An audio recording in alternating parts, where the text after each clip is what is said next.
আমার বড় ভাইরও আমি দেখি ওয়াজের সিস্টেম, এটা আমারও কেমন এটাই হয়ে গেছে, বুঝেন নাই? যে আয়াত নেই, আয়াতে ঢুকতে ঢুকতে কত কথা হয়ে যায়, বলেন আলহামদুলিল্লাহ। মানে আমি বড় আলেম, বড় কিছু ওইটা বুঝাইতেছি না। কয় যে জামাই কান দেখা, কয় কান দে না, কয় চেয়ারা এরম, চেয়ারারে কান্দা কান্দা বাবা। তো ওয়াজ এরম করে, ওয়াজ এড়ি ওয়াজ কিতা করতাম আমি, কোনো অসুবিধা আছে? বলেন আলহামদুলিল্লাহ। রমজানের একেবারে শেষের দিকে মানুষ যখন ঈদের সময় যে যার বাড়িতে ছুটতেছিল, বিভিন্ন জায়গায় যেভাবে মানুষ মরতেছে, এর মধ্যে আমরা দেখতেছিলাম কি আশ্চর্যজনক ভাবে জলজন্ত স্বামী স্ত্রী দিনে দুপুরে সবার সামনে দুইটা জাহাজের ধাক্কার মাঝখানে কিভাবে এরকম শরীরের অর্ধেক অংশ কেটে গেল। এক যুবক কাঁধের মধ্যে ব্যাগ বাড়িতে যাচ্ছে, সে কল্পনাও করতে পারে নাই এটাই তার শেষ দিন। কল্পনা করতে পারছে? চোখের সামনে সবাই চিৎকার করতেছে, একটা লোক কাটতেছে, কেটে যাচ্ছে শরীরটা, কারো পক্ষে তাকে বাঁচানোর কোনো সুযোগ ছিল না। মানে হায়াত শেষ, চলে গেছে, বিদায় হয়ে গেছে। এই রমজানটাই তার জন্য শেষ রমজান ছিল। আমরা বারবার বলতেছিলাম, বারবার দোয়া করতেছিলাম ওলামায়ে কেরাম মসজিদে মসজিদে, আহারে কার জন্য জানি এই রমজান শেষ রমজান হয়ে যায় কেউ বলতে পারি না। এই রমজান থেকে নিয়ে রমজানের আগে পরে আজকে কয়েকদিনের মধ্যে যতগুলো অ্যাক্সিডেন্টে মানুষ মারা গেল, প্রত্যেকের জন্যই তো এই রমজানটা শেষ রমজান ছিল। কি বলে? বাস্তব অবস্থা। এবং আপনি আমিও খুব আত্মতৃপ্তিতে উপলব্ধি থাকলে হবে না, খুশিতে ডুবে গেলে হবে না যে আমরা এটা শেষ রমজান না, সামনের রমজানও আমরা পাবো, বলতে পারি না। যেই হারে প্রত্যেক দিন মানুষ মরতেছে বিভিন্নভাবে অ্যাক্সিডেন্ট করে, আগামী বছর এক বছর পরে গিয়ে রমজান আসবে, রমজানে রোজা রাখবো, রমজান পাবো, এই এক বছর যে বেঁচে থাকবো আপনি আমি, এটারও গ্যারান্টি নেই আছে। আজকে এই কয়েকদিনে বাংলাদেশের যে অ্যাক্সিডেন্টগুলো হয়েছে, দুর্ঘটনাগুলো হয়েছে, আজকের খবরে দেখলাম প্রায় 237 জনের মতো ইন্তেকাল হয়েছে। ইন্না লিল্লাহি ওয়া ইন্না ইলাইহি রাজিউন। কতজন? 237 জন এই অল্প কয়েকদিনে অ্যাক্সিডেন্ট করে, খালি অ্যাক্সিডেন্ট। একটা যুদ্ধও তো এত মানুষ ধৈর্যই মরে না, কি বলেন? যুদ্ধ ছাড়াই এভাবে মানুষগুলো চলে যাইতেছে, কখনো স্বামী, কখনো স্ত্রী, কখনো ছোট কোলের বাচ্চা, কোনো বয়সের ঠিকানা নাই। মানুষ মরতেছে যে সবাই তো ভাবছিল আমার বয়স 60 হবে, 70 হবে, অনেক লম্বা হায়াত পাবো, এই করব, সেই করব, বাড়ি করব। আহারে কত স্বপ্ন মাথার মধ্যে ছিল প্রত্যেকের, প্রত্যেকেই তো বিভিন্ন স্বপ্ন নিয়ে গাড়িতে উঠছিল, কিন্তু কেউ কল্পনাও করে নাই যে এই দিনটাই তার শেষ দিন। ঠিক কিনা বলেন? হ্যাঁ, এভাবেই মরণ আসে, এভাবেই মৃত্যু আসে। প্রিয় হাজিরিন, মোহতারাম হাজিরিন, একটু খেয়াল করে দেখেন, এতগুলো মৃত্যু, এতগুলো অ্যাক্সিডেন্ট, এগুলোর কারণ কি আমাদের একটু ভাবা দরকার। আমি মূল আলোচনায় যাওয়ার আগে এই বিষয়টা একটু আপনাদেরকে বুঝাই আগে। এতগুলো বিপদ, আপনারা বলেন দেখি, এই যে বিপদগুলো হচ্ছে কার হুকুমে? আওয়াজ দিয়ে বলেন। আল্লাহ, আল্লাহর হুকুম ছাড়া জমিনে গাছের পাতাও, আর জমিনের প্রত্যেকটা বিপর্যয় মুসিবত আল্লাহর পক্ষ থেকেই আসে। রহমত আসলেও আল্লাহর পক্ষ থেকে, বিপদ আসলেও কার পক্ষ থেকে আসে? এটা আমার কথা না, আল্লাহ তাআলা নিজেই কোরআনে বলছে। মুসিবত যে আল্লাহর পক্ষ থেকে আসে, এটা কোরআনে আল্লাহ বলছে। আপনি সূরা মুনাফিকুন পড়েন, আল্লাহ কি বলছেন একটা আয়াতে? আল্লাহ বলছে, মা আসাবা মিন মুসিবাতিন ইল্লা বিইজনিল্লাহ, আমি আল্লাহর অনুমতি ছাড়া, ওয়ার্ডার ছাড়া কোনো মুসিবত জমিনে আসে না। বলেন আল্লাহু আকবার। কোন মুসিবত আল্লাহর আদেশ ছাড়া। এই মুসিবতগুলো আল্লাহর আদেশে যদি হয়ে থাকে, এগুলো হওয়ার কারণটা কি? এটাও আল্লাহ আবার কোরআনে বলছেন। জমিনে মুসিবত হওয়ার কারণটা কি? এটাও আল্লাহ কোরআনে বলছেন কি বলেন নাই? বলছে। আল্লাহ তাআলা কোরআনের আরেক জায়গায় কি বলছে? যহারাল ফাসাদু ফিল বাররি ওয়াল বাহরি বিমা কাসাবাত আইদিন নাস। জলে, স্তরে, জমিনে, পানিতে, যেখানেই তোমরা মুসিবত দেখতে পাও, বিপদ দেখতে পাও, বান্দা মনে রাখো এই মুসিবতের কারণ হলো তোমাদের এগুলো হাতের কামাই, তোমাদের গুনাহের ফল। বলেন নাউজুবিল্লাহ। তারা জীবন দিয়ে আমাদেরকে সতর্ক করে গেল যে আমরা চলে গেলাম, আমরা জমিন ছেড়ে দিয়ে কবরে চলে গেলাম, তোমরা সাবধান হও। প্রত্যেকটা লাশ আমাদেরকে সতর্ক করে গেল, মনে হয় ঠিক কিনা? যারা মরে গেছে তারা বেকুব না, তারাও আমাদের মতন সুস্থ সবল ছিল, হাঁটতো, চলতো, কথা বলতো। আজকে তাদের জবান বন্ধ হয়ে গেছে, রুহু বন্ধ হয়ে গেছে। আমরা খুব চালাক দেখে বেঁচে আছি, বিষয়টা এমন না। আমরা যে বেঁচে আছি এটা কার দয়া? তারা যে মরে গেছে কার হুকুমে? মুহতারাম হাজিরিন, আমি বুঝাতে চাচ্ছি এই যে বিপর্যয়, এই যে মুসিবত, এটা কেন কেন হয়েছে জানেন? কয়েকটা কারণ আছে। এর মধ্যে যদি আপনি কোরআন হাদিসের কারণের দিকে, আল্লাহর হুকুমের দিকে পরে যান, দুনিয়াবি কারণগুলো খেয়াল করেন, এই অ্যাক্সিডেন্টগুলো হওয়ার পিছনে দুনিয়াবি কারণগুলো আগে যদি খেয়াল করেন, সেটা কি? সেটা হইল প্রত্যেকটা ড্রাইভার এবং যাত্রী সবাই অস্থির, ব্যস্ত, ঠিক কিনা? কারো মধ্যে ধৈর্য নাই বর্তমানে, কথা বলেন। কেউ কাউরে সাইড দিতে চায় না, গাড়ি কে কারে মাইরা চলে যাবে এই প্রতিযোগিতা আছে না নাই? গতকালকেও আমাদের কুমিল্লা ওই যে কালাকচুয়া ক্যান্টনমেন্টের পরে নিমসার বাজারের পাশে চান্দিনা রোডে একজন আলেমের পুরো পরিবার শেষ, একটা ছেলে শুধু বেঁচে গেছে এক পাশে। তার চোখের সামনে তার বাবা, মা, বোন, ড্রাইভার সহ সবগুলো গাড়ি পুরা বসতে গেছে।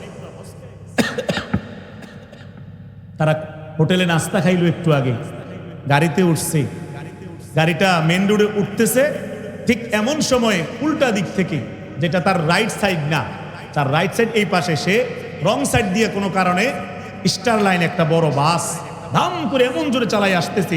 উল্টা পথে সে একটু আস্তে আসার দরকার ছিল, একে তো অন্যায় করতেছে, উল্টা পথে স্লো করে যাওয়ার কথা না, তার উল্টা পথটাও যেন সঠিক পথ, এমন জোরে চালাই আসছে, পুরা বাসটাকে পুরা দুমড়ায় মুচড়ায় ফেলছে। তাহলে এটা কি ওই বাসওয়ালার দোষ না? অর্থাৎ তার মধ্যে কোনো ধৈর্য, ব্যস্ত। আচ্ছা, এবার আরেকটু আগান। কেন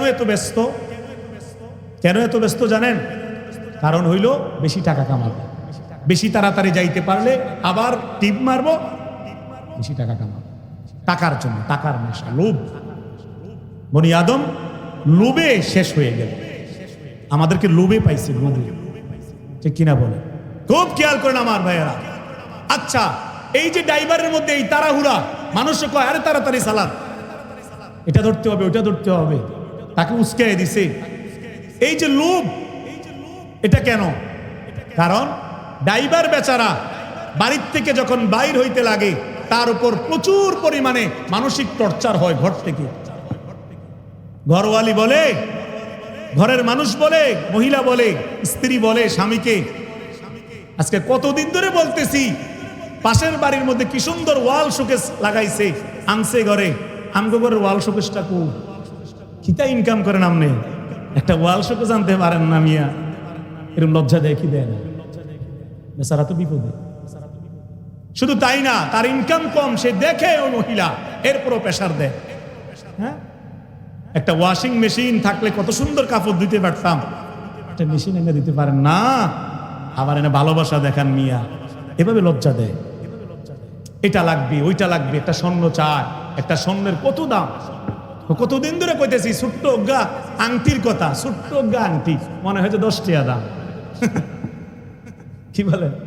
ছোট্ট অজ্ঞা আংটি তো বাজারে অনকা 15 কম হইল, 25-30 কমে। আচ্ছা, তো বেচারা কি করবি? যে দূর ইনকাম করে দুধ দিয়া তো ওই মহিলার চাহিদা সে পূরণ করতে পারতেছে। ছেলে আবার কয় আব্বা আমাদের ফুতই আমি ভুল করছি, যে কতদিন ধরে বলতেছি আমার একটা মোটরসাইকেল কিনে দিতেন, দিলেন না। ছেলেরও খুশি করতে পারে। মেয়ে কয় আব্বা আজকে কতদিন ধরে কই আমারে ভালো কতগুলো জামা কাপড় বানাই দিতেন, এটা বানাই দিতেন, এটা বানাই দিতেন। এদিক দিক দিয়ে বিবি পেরা দেয়, চাপ দিতেছে। একদিক দিয়ে ছেলে দেয়, একদিক দিয়ে মেয়ে দেয়, মা বাপ পালন লাগে, আত্মীয় স্বজনের চাহিদা পূরণ করা লাগে, ছোট ভাই থাকলে তাদের চাহিদা পূরণ করা লাগে।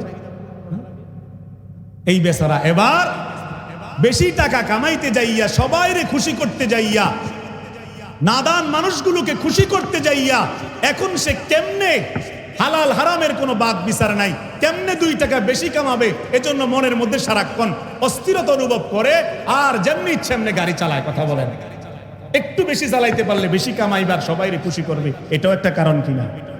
এটাও একটা অ্যাক্সিডেন্টের কারণ। আর রাষ্ট্রীয়ভাবে যদি দেখা যায় তাইলে দেখবেন ফিটনেসবিহীন বহু গাড়ি এবং দক্ষতাবিহীন বহু চালক রোডে অভাব নেই। মূল ড্রাইভার চা দোকানে বইয়া চা খায়, হেল্পারে গাড়ি চালায়, তুই কিনা বল। এগুলো হইল দুনিয়াবি কারণ। প্রশাসনের মধ্যে যারা আছে কিছু টাকা পয়সা তা করে ম্যানেজ করে দিলে যে ইচ্ছাতে লাইসেন্স লয়ে লায়। কথা বলে, প্রকৃত চালক লাইসেন্স পায় না, ঘুরে টাকা দিয়া পারে না ভালো কইরা, হ্যাঁ গাড়ি তো চলে, গাড়িটা একবারে দুর্বল, ওইটা লাইসেন্স পাইয়া গেছে। বাস্তব কিনা এগুলো? এগুলো দুনিয়াবি কারণ, অ্যাক্সিডেন্ট। আরো কারণ হইল গাড়ির মধ্যে উইঠা শুধুই বেফায়েশা কাজ করবা। এই মোবাইল হাতে লইছে, প্রত্যেকটা যাত্রী গাড়িতে উইঠা দোয়া পড়া দরকার ছিল, সুবহানাল্লাযী সাখখারানা হাযা ওয়া মা কুন্না লাহু মুকরিনিন, অথবা বিসমিল্লাহি মাজরিহা ওয়া মুরসাহা ইন্না রাব্বী লাগফুরুর রহিম, অথবা বিসমিল্লাহি তাওয়াক্কালতু আলাল্লাহ, অথবা আল্লাহু খায়রুন হাফিজা ওয়া হুয়া আরহামুর রাহিমিন। আল্লাহর উপর তাওয়াক্কুল কইরা দোয়া দুরূদ পড়া দরকার ছিল নি? আসেনি দোয়া মুখে? গাড়ি উঠতেই তো ড্রাইভার সাহেবের এমনি মুখের কোনা দিয়া বিড়ির ধোঁয়া ছুড়ে কথা বলে, আর কন্ট্রাক্টর সাথে সবার ধাত্তার আমি 2 টাকা 5 টাকা নিয়ে কাজ্জা কারাঙ্গাল, মুখ দিয়ে অনবরত গালিগালাজ, কথা বলে, মোবাইল দিয়ে সারাক্ষণ ল্যাংটা ল্যাংটা দৃশ্য যা সামনে পড়ে টানতে আছে আর দেখতে আছে সবাই মিল্লা গাড়িতে। কোনো ভয় নাই, যেটা রাস্তার মধ্যে আছে এখানে ভয় করা উচিত ছিল আল্লাহকে, না কোনো ভয় নেই। আবার বিভিন্ন শিক্ষা সফরের গাড়িগুলো বা বিভিন্ন গাড়িগুলোর মধ্যে দেখা যাচ্ছে যুবক যুবতী ছেলে মেয়ে স্কুল কলেজের গাড়ির মধ্যে গান লাগায় দিয়া যাইতেছে এক জায়গায় সফরে, কক্সবাজার, আর গাড়ি চলন্ত অবস্থায় গান চলে আর দুমদুম করে নাচতে আসে, ছেলে মেয়ে লাফালাফি করতে আসে। তো এগুলো করলে আল্লাহ নারাজ হয় না খুশি হয়? এবার গজব কেন আসতো না? আচ্ছা, এরপরে যাই আরো কারণ হইল এই যে গাড়ির মধ্যে এতগুলো মানুষ, জোহরের নামাজ ছুটে, আসর ছুটে, মাগরিব ছুটে, এশা ছুটে, 40-50 জন যাত্রী, একজনও ড্রাইভার রে কয় না নামাজের ওয়াক্ত তো জায়গা, আরে বেটা কত গাড়িটা থামাইয়া আম করে 10টা মিনিট 5টা মিনিট সুযোগ দে, নামাজটা পড়ি। যাত্রীও কয় না, ড্রাইভারও খাড় করায় না, সব মাতা, ঠিক কিনা বলেন? সব অস্থির, কে কার আগে বাড়ি যাবে, কে কার আগে অফিসে যাবে, আরো টাকা কয়টা বেশি কামাবে, আরো কতদূর দুনিয়া ভোগ করবে, এজন্য ব্যস্ত। সবাই আল্লাহরে বাদ দিছে। তো আল্লাহ কয়, তোরা যেন আমারে বাদ দিছ, তোকে মতো বান্দা আমারও লাগবে না, তোকে আমি বহুত সিস্টেমে মারতে যাই, একদিন এক সিস্টেমে মারে। তোরা কি মনে করছ ওই গাড়ির বাম পাশে বলে বাচ্চা যাবি, ডান পাশে বলে বাচ্চা যাবি, কত দূরে বইলে বাচ্চা যাবি? অনেকে গাড়ি তুইটা এগুলো খোঁজে না। তোরা কি মনে করছ বাস অ্যাক্সিডেন্ট বেশি, তো জাহাজে উঠলে বাচ্চা যাবি? তোরা কি মনে করছ জাহাজ ডুববা যায়, তোরা ট্রেন দিয়ে গেলে বাচ্চা যাবি? তোরা কি মনে করছ ট্রেন সমস্যা, বিমানে মনো শান্তি? বিমানে তো কয়দিন আগে হমানে ফুটছে, কথা বলে। কোন জায়গাটা নিরাপদ? আসেনি কোনো জায়গায় নিরাপত্তা? কেন নাই? প্রত্যেকটা জায়গায় নাফরমানি আছে না নাই? বেনামাজি অভাব নাই, হাজার হাজার গাড়ি চলতেছে, কারো নামাজের খবর নেই। আর যেই মিয়া গাড়ি চালায় এদের মধ্যে অনেককে খাওয়িন না পাওয়া যায়। কি খাওয়িন না? ফলাও না, বুঝতো না তো, গাঞ্জা গাঞ্জা। কি খাওয়িন না? কর না, আস্তে কইছি, আমরা জোরে কর। কি খাওয়িন না পাওয়া যায়? আঞ্জা দিয়া গাঞ্জা খায়, ঠিক কিনা বলেন? গাঞ্জা খুররা মাতালের মতন গাঞ্জা খাইয়া গাড়ি চালায়, নাম বললে তো কোম্পানির বদনামি হয়ে যাবে, রেকর্ড হইতেছে না। কিছুর গাড়ি আছে নাম করা, আপনাকে এই রোডে, ঢাকা চিটাঙ্গের রোডে এদের গাড়ি চালানি দেখলে মাথা ভয় লেগে যায়, কথা বলে। নাম করা কয়েকটা বাস আছে, এদের প্রত্যেকটা ড্রাইভার চরম বেয়াদব, পুরা উল্টাপাল্টা গাড়ি চালায়, কথা বলে।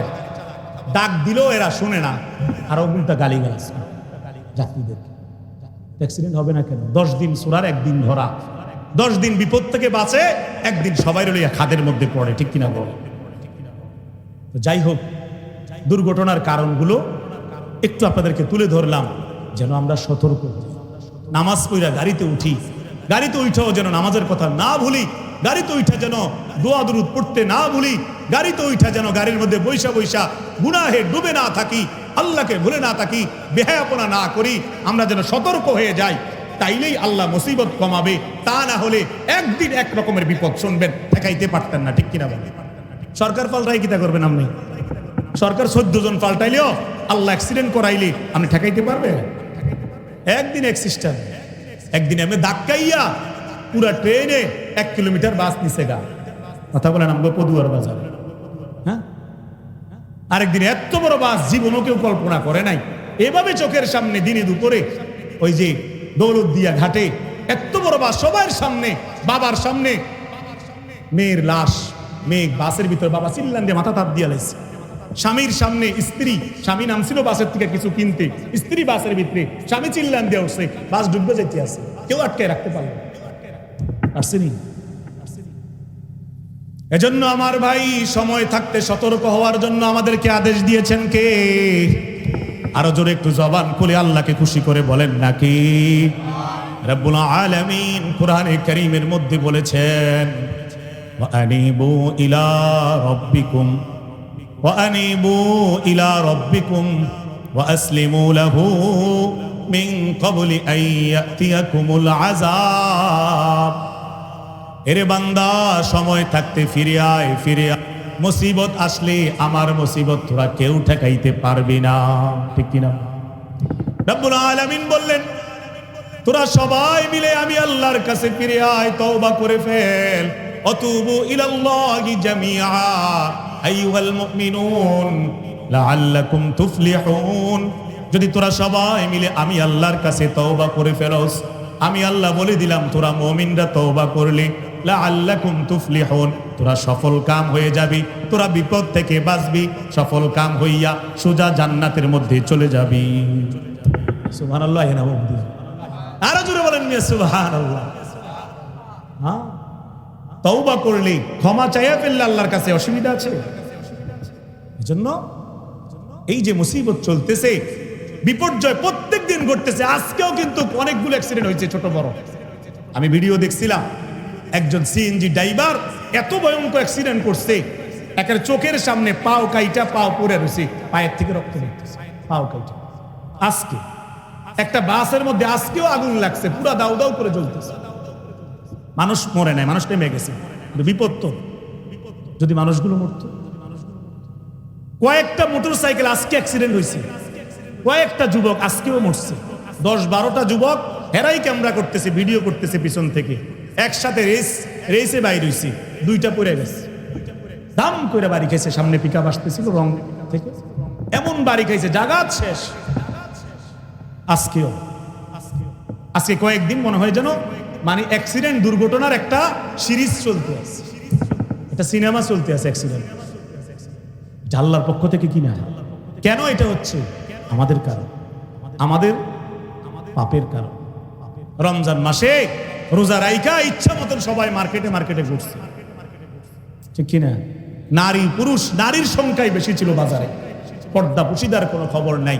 ব্যাগ একটা কিন্তু বিল্লা সকাল থেকে নিয়া সন্ধ্যা পর্যন্ত খালি হাঁটে, 10 দোকান ঘুরে, কথা বলেন। একটা ব্যাগ 300 টাকা দাম, আপনার ব্যাগ কিনা শেষ হয় না।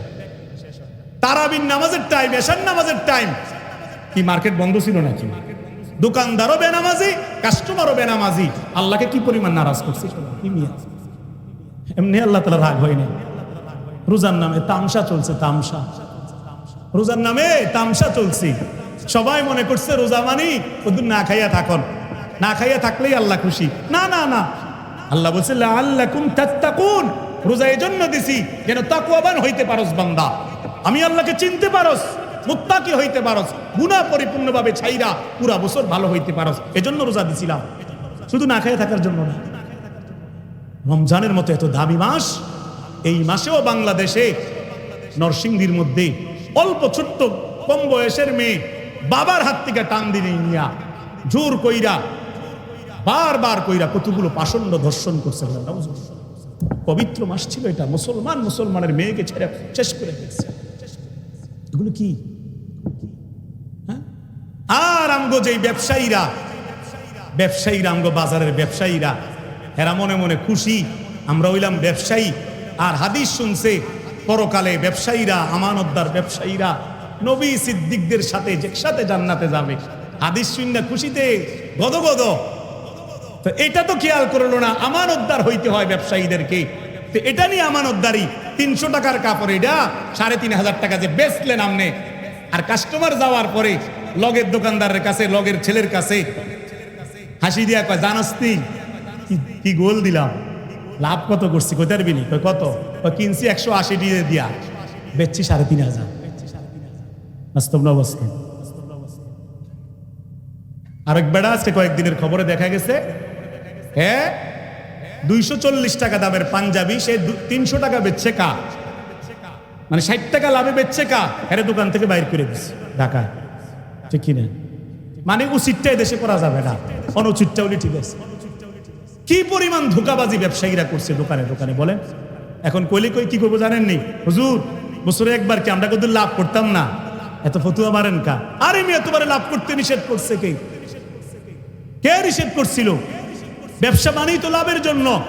ব্যবসা তো আল্লাহ রাসূলও করছে, কিন্তু আল্লাহ রাসূল ঠকবাজি করছে। খাদিজাতুল কুবরার ব্যবসা নিয়ে আল্লাহ রাসূল বিদেশে যায় নাই। নবীজির চেয়ে সুন্দর ব্যবসা কে শিখাইছে? নবীজি সবার আগে সবকিছু বেচে লাইছে উনার সুন্দর ব্যবহার দিয়া, কারোর লোকে দুর্ব্যবহার করে নাই, এবং ন্যায্য দামে বিক্রি করার কারণে কাস্টমারের অভাব হয় নাই। ঠিক কিনা বলে? সবার আগে বেচা সবচেয়ে বেশি লাভ কইরাই নবীজি ফিরে আসছে, কিন্তু আমানতের ব্যবসা করছে। আর আমরা সেই নবীর উম্মত দাবি কইরা আমগো ব্যবসা নবীর ব্যবসা। আর দল টল করি না, দলের দিকেও ইঙ্গিত দিতেছি না, এমনি কইতেছি পাপি জালেমে বুঝা নিয়েন। এই রমজান মাসের মতন পবিত্র মাসেও বাস স্ট্যান্ড, টেম্পু স্ট্যান্ড, বেবি স্ট্যান্ড, জাহাজের যেখান থেকে ছাড়ে প্রত্যেকটা জায়গায় একদল চান্দাবাজি করছে। কি করেন? করছেন? স্বীকার করেন না কা? দল টল বুঝি না তো আগেই কইলাম। অপরাধীকে অপরাধী বলতে আপনার কোনো অসুবিধা আসেনি? অপরাধীর কোনো দল আছে নাকি মিয়া? দলের জায়গায় অপরাধী সে যেই দলের হোক। ঠিক কিনা বলেন? যে জিনাকার, দলের কোনো দোষ নাই, জিনাকার যে জিনা করছে সে আলাদা। ঠিক কিনা বলেন? সুরের লগে দলের কোনো সম্পর্ক নাই, যে চুরি করছে সে চোর। ঠিক কিনা বলেন? তাই এটা এই দলের হোক আর এই দলের হোক, সোজা হিসাব। দল টল বুঝি বিয়াদব সুরে ডাকাইতে চান্দাবাজি। তাহলে এই রমজান মাসের মতো দামি মাস, যেটাতে সবাই একটু পবিত্র থাকা দরকার ছিল, এই দামি মাসে সিটারি, বাটপারি, ধর্ষণ, ওজনে কম বেশি, মানুষের সাথে ধান্দাবাজি, ধোকাবাজি, ধর্ষণ, এগুলো চলছে তো চলছে। এবং সারা বিশ্বের মধ্যে ওই কাফের বেঈমানরাও এত দামি মাসে মুসলমানদের উপর আক্রমণ করছে। ঠিক কিনা? আগেকার যুগের কাফেররা হারাম মাস হিসাবে তারা 4টা মাসকে তারা মানত, ওই 4 মাসে যুদ্ধ বিগ্রহ করত। আর এখনকার কাফের এগুলো এত বজ্জাত, মুসলমানদের পবিত্র মাস রমজান মাস ভালো করে জানে, এই জানেই তারা ইচ্ছা কইরা রমজান মাসে মুসলমানদেরকে টার্গেট করে। ঠিক কিনা বলে? আপনারা কইবেন আর কি শিয়া মিয়া সেই, এটি বাদ দেন। তাকে মূল টার্গেট গোটা পৃথিবীর মুসলমানদেরকে শেষ করা। একবার ইরাকে, একবার ফিলিস্তিনে, একবার মায়ানমারে, একবার সিরিয়ায়, একবার আফগানিস্তানে, এখন ইরানে, সিস্টেমে তারা একটা করে মুসলমান দেশকে শেষ করবে। ঠিক কিনা? হেরা শিয়া সুন্নি এটি বুঝে না, হেরা বুঝে যেখানেই ইসলামের একটা সামান্য রেশ আছে ওইটা মাটির সাথে মিশিয়ে দাও, তার উদ্দেশ্য এটা। তাইলে চতুর্দিকে দেশে বিদেশে সব জায়গায় আল্লাহর সাথে মনুষ্যত্ব বাদ দিয়া মানুষকে হত্যার উৎসবে মাপছে। আমগো বাংলাদেশেও ঈদের দিনেও কাজ্জা কেরাঙ্গাল, মারামারি, কাটাকাটি হয়েছে কি হয় নাই? আমগো দেশে এক জেলার মধ্যে টেডা মেডা লইয়া 2-3 গ্রাম মারামারি করছে। বাড়িঘর ভাঙ্গে কিচ্ছু রায় নাই, ঠিক কিনা বলে? একটা ঈদের দিন মানুষে কদ্দুর ধৈর্য ধরে, কাজ্জা কারাঙ্গাল কম করে আঞ্জা করে ধরে, মোয়ানাকা করে, ঈদের দিনও ঝগড়া বিবাদ চলছে। তাইলে এই পরিমাণ বিশৃঙ্খলা ফাসাদ যদি একটা মাটির মধ্যে হয়, একটা জমিনের মধ্যে হয়, তো আল্লাহ গজব দিবে না কেন? আল্লাহ যদি এখন গজব না দেয়, তাহলে ওই আগের যুগে যারা অন্যায় করছে, আদ জাতি, সামুদ জাতি, ফেরাউনের বংশধররা, নমরুদের বংশধররা, নূহের জাতি, যাদেরকে আল্লাহ তাআলা অবাধ্য হওয়ার কারণে ধ্বংস করে দিছে, তো তাদের দোষটা কি? তাদের অপরাধটা কি? তাদেরকে আল্লাহ ধ্বংস করে নাই? তো আমরা অন্যায় করলে আমরা কোন সিন্নি হয়ে গেলাম গা, আমরা কোন কিতা হয়ে গেলাম গা, আল্লাহ আমগুলো ছেড়ে দিত? হিসাবে আল্লাহ তাআলা বেশি দয়া করতেছে হিসাবে। কেন জানেননি? আল্লাহ রাসূলের কারণে। আল্লাহ রাসূল ইন্তেকালের দিন যখন আজরাইল আসছে, আল্লাহ রাসূল ফিরাই দিছে। আল্লাহ রাসূল বলছে, যাও আমার মাওলাকে গিয়া বলো, তিনি যদি ওয়াদা দেয় আমার সাথে, আমার উম্মতের পুরা মুসলিমকে, পুরা জাতিকে একসাথে অতীতের জাতির মতন ধ্বংস করে দিত না, এটা যদি আল্লাহ ওয়াদা দেয়, তাইলে আমি আমার আল্লাহর কাছে আজকে ফিরে আসবো। আল্লাহ তাআলা তখন আজরাইলকে আবার পাঠিয়ে বলছে, যাও আমার পুস্তকে বলো, আমার বন্ধুকে বলো, আমি তার উম্মতকে তার খাতিরে একসাথে পুরা পৃথিবীকে, পুরা সমস্ত মানুষদেরকে একসাথে লুতের জাতির মতো পুরো উল্টায় দিতাম না, নূহের জাতির মতো 40 দিন টানা বন্যা দিয়া সবাইরে মাটির সাথে মিশাইতাম না। যাও, কথা দিলাম, তবে বেশি অন্যায় করলে মাঝে মাঝে কদ্দুর কদ্দুর লাড়া দিমু আমি। এটা আল্লাহ তাআলা বলছে। নবীজি কইছে ঠিক আছে। তা না হলে আজকে আমরা সবাই মিল্লা আল্লাহর গজবে পতিত হইতাম, যেই পরিমাণ অন্যায় সমাজে হইতেছে। তো আল্লাহ রাব্বুল আলামিন আমাদের এই সমাজের মানুষকে বুঝ দান করুক। বলেন না আমিন। আরো জোরে বলেন না আমিন। কষ্ট হইতেছে নাকি? কোনো অসুবিধা নাকি? বলেন আলহামদুলিল্লাহ। এজন্য আমার ভাইয়েরা, আল্লাহ রাব্বুল আলামিনের জমিনের মধ্যে আমরা বসবাস করতেছি, এখানে কিছু নিয়ম কানুন মেনে চলতে হবে। কারণ বলেন তো, জমিনটা কার? একটু জবানটা খুলে আল্লাহকে শুনাইয়া বলেন নাই, জমিনটা কার? জমিন তো আল্লাহর। আসমান কার? আসমানও আল্লাহর, জমিনও আল্লাহ। আপনি আমিও কার? আমাদেরকে খাওয়ায় কে? ঘুম পাড়ায় কে? এত সুন্দর জীবনটা দিয়ে রাখছেন কে? একটা হাত যদি না থাকতো আমাদের কি করার ছিল বলেন? একটা চোখ যদি না থাকতো তাইলে আমাদের কি করার ছিল? কিচ্ছু করার ছিল না। তাইলে আল্লাহ তাআলা এত নিয়ামত দিয়ে রাখছেন, বিনিময়ে আল্লাহ তাআলা চাইছেন একটু ইবাদত, একটু নামাজ, একটু পর্দা পুশিদা, একটু হালাল হারাম। তাও যদি আমরা না মানি, তো আল্লাহর কোন কৃতজ্ঞতা আদায় করলাম? আল্লাহ কিভাবে আমাদেরকে নিয়ামত দিবে বলে? আল্লাহ রাব্বুল আলামিন তো বললেন কোরআনে কারীমের মধ্যে, ওয়ালাউ আন্না আহলাল কুরা আমানু ওয়াত্তাকাউ লাফাতাহনা আলাইহিম বারাকাতিম মিনাস সামাই ওয়াল আরদ। যদি কোন জমিনের অধিবাসীরা, যদি কোন জায়গার অধিবাসীরা ঈমান আনয়ন করে, পরিপূর্ণভাবে আল্লাহর প্রতি বিশ্বাস স্থাপন করে, ওয়াত্তাকাউ এবং আল্লাহ তাআলাকে ভয় করে। বুঝছেন কি কইছি? 1 নাম্বার হলো পরিপূর্ণ আল্লাহর প্রতি আস্থা এবং বিশ্বাস।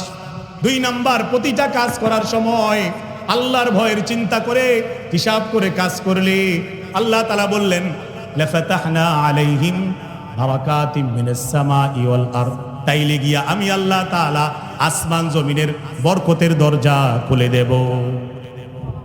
শর্ত হইল ঈমান ঠিক করতে হবে, বিশ্বাস ঠিক করতে হবে। 2 নাম্বার, সবাই আল্লাহকে ভয় করতে হবে। তাইলে গিয়ে আল্লাহ তাআলা আসমান এবং জমিনের বরকতের দুয়ার খুলে দিবে। কিন্তু আমাদের ঈমানেরও ঠিক নাই, আল্লাহর তাকওয়ারও কোনো ঠিক নাই, ভয়ের কোনো ঠিক নাই। যে যার মতন চলতেছি, এজন্য আসমান থেকেও বরকত নাই, জমিনেও বরকত নাই। পাম্পের মধ্যে গেলে তেল পাওয়া যায় না, ঠিক কিনা? পাম্পে তেল আসেনি, কয়েকশো হাজার হুন্ডা পরে রয়েছে, দাঁড়ায় রয়েছে, তেল নাই। আজকে একদিন হলে তেল নাই, আরেক দিন নাই লবণ, আরেক দিন নাই পেঁয়াজ, আরেক দিন এই সমস্যা, ওই সমস্যা। এত সমস্যা এক জমিনের মধ্যে কেন? কারণ এই জমিনের মানুষ আল্লাহকে মানতেছে না। আর আল্লাহ তাআলা সিস্টেমে দোষ দিবেন আর কি, আপনি এর সিন্ডিকেট এই সেই দোষ যারাই দেন, যারা এগুলো করতেছে, এদেরকেও আল্লাহ তাআলাই আল্লাহর হুকুমে আমাদের উপর চাপায়ে দিছে, আমাদের গুনার কারণে। মনে রাখবেন, কোনো মানুষের যদি শাসক অথবা নিয়ন্ত্রণকারী জালেম পড়ে যায় ভাগ্যে, এবং প্রতিবেশী শাসকও যদি জালেম পড়ে যায়, এটা শুধু শাসকের দোষ না, এটা এই জমিনের অধিবাসীর দোষ। কারণ জমিনের অধিবাসী আল্লাহকে মানে না, ঠিক কিনা বলে? এজন্য আমার ভাইয়েরা, সময় থাকতে আল্লাহ তাআলাকে সবাই চেনার চেষ্টা করেন, আল্লাহর শাস্তিকে ভয় করেন, নিয়মিত আল্লাহ তাআলার হুকুম আহকামগুলো মানার চেষ্টা করেন, নামাজ আদায় করেন, জিকির আজকারের মধ্যে থাকেন। চলেন একটু আল্লাহর জন্য সবাই মিলে একটু হৃদয়টা ভিজাইয়া, জবানটা ভিজাইয়া কয়েকবার আল্লাহ তাআলাকে ডাকি, লা ইলাহা ইল্লাল্লাহ, লা ইলাহা ইল্লাল্লাহ। সবাই সবাই লা ইলাহা পড়তে থাকেন।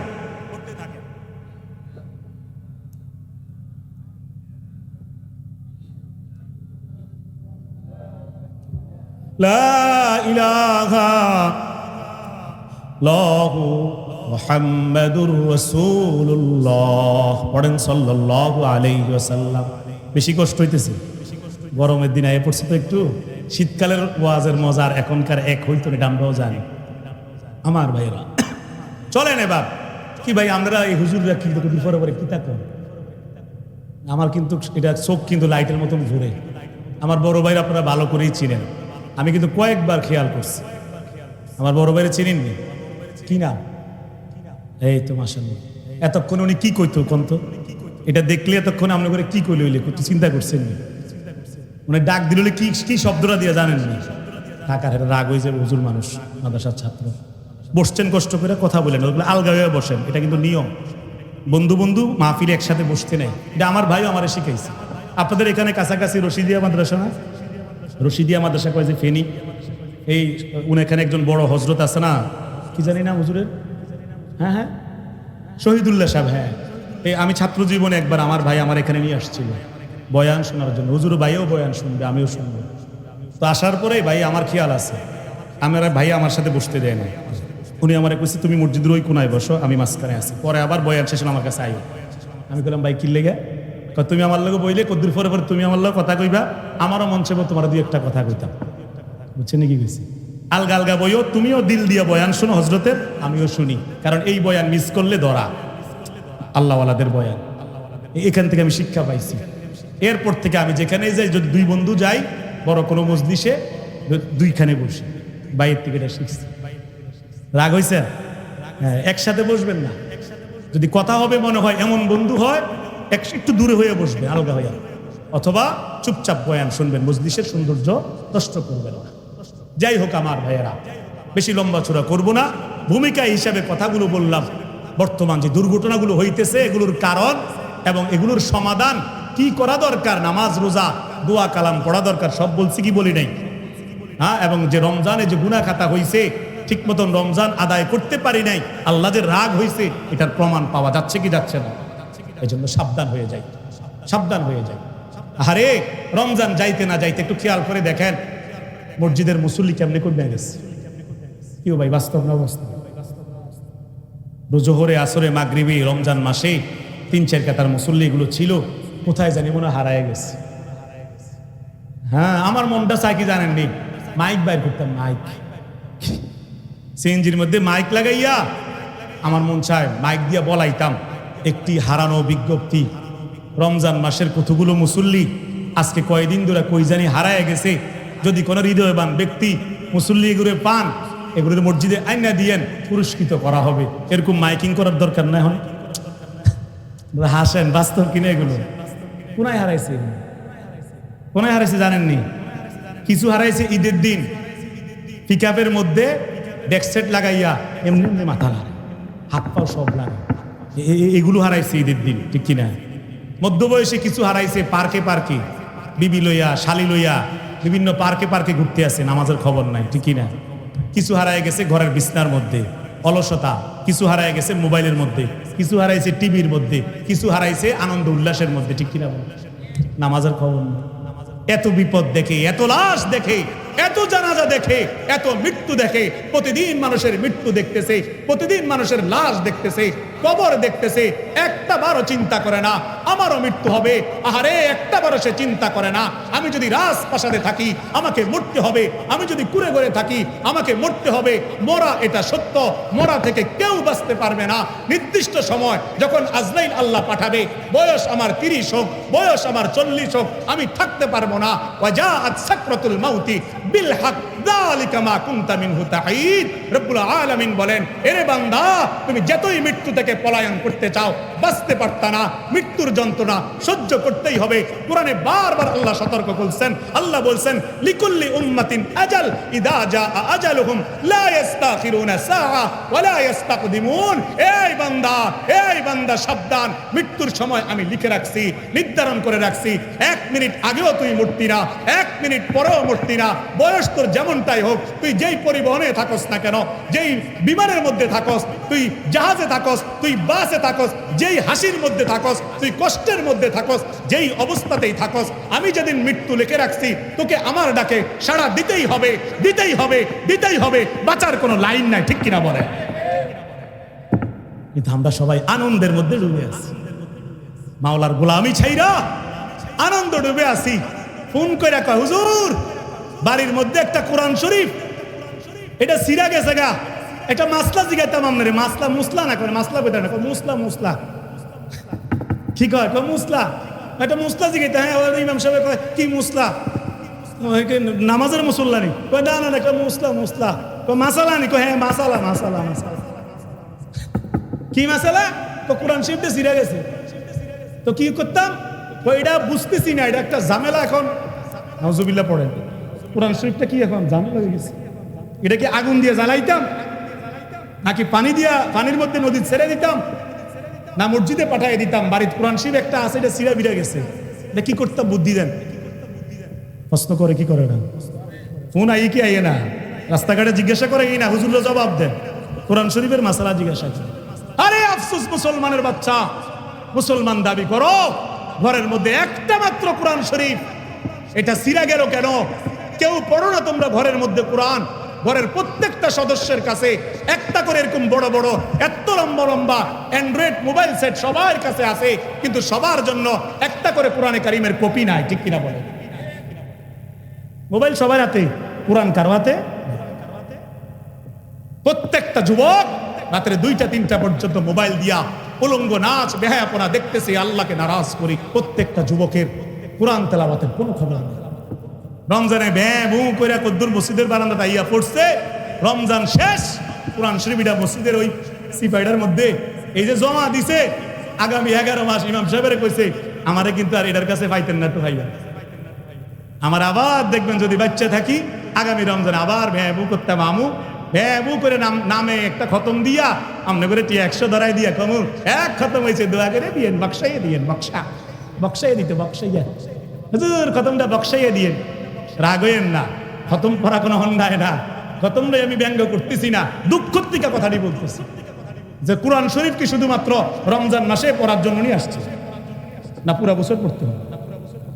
কি ভাই, আমরা তো রমজান মাস ছাড়া কোরআন শরীফ ধরি না, পুরা কুফা।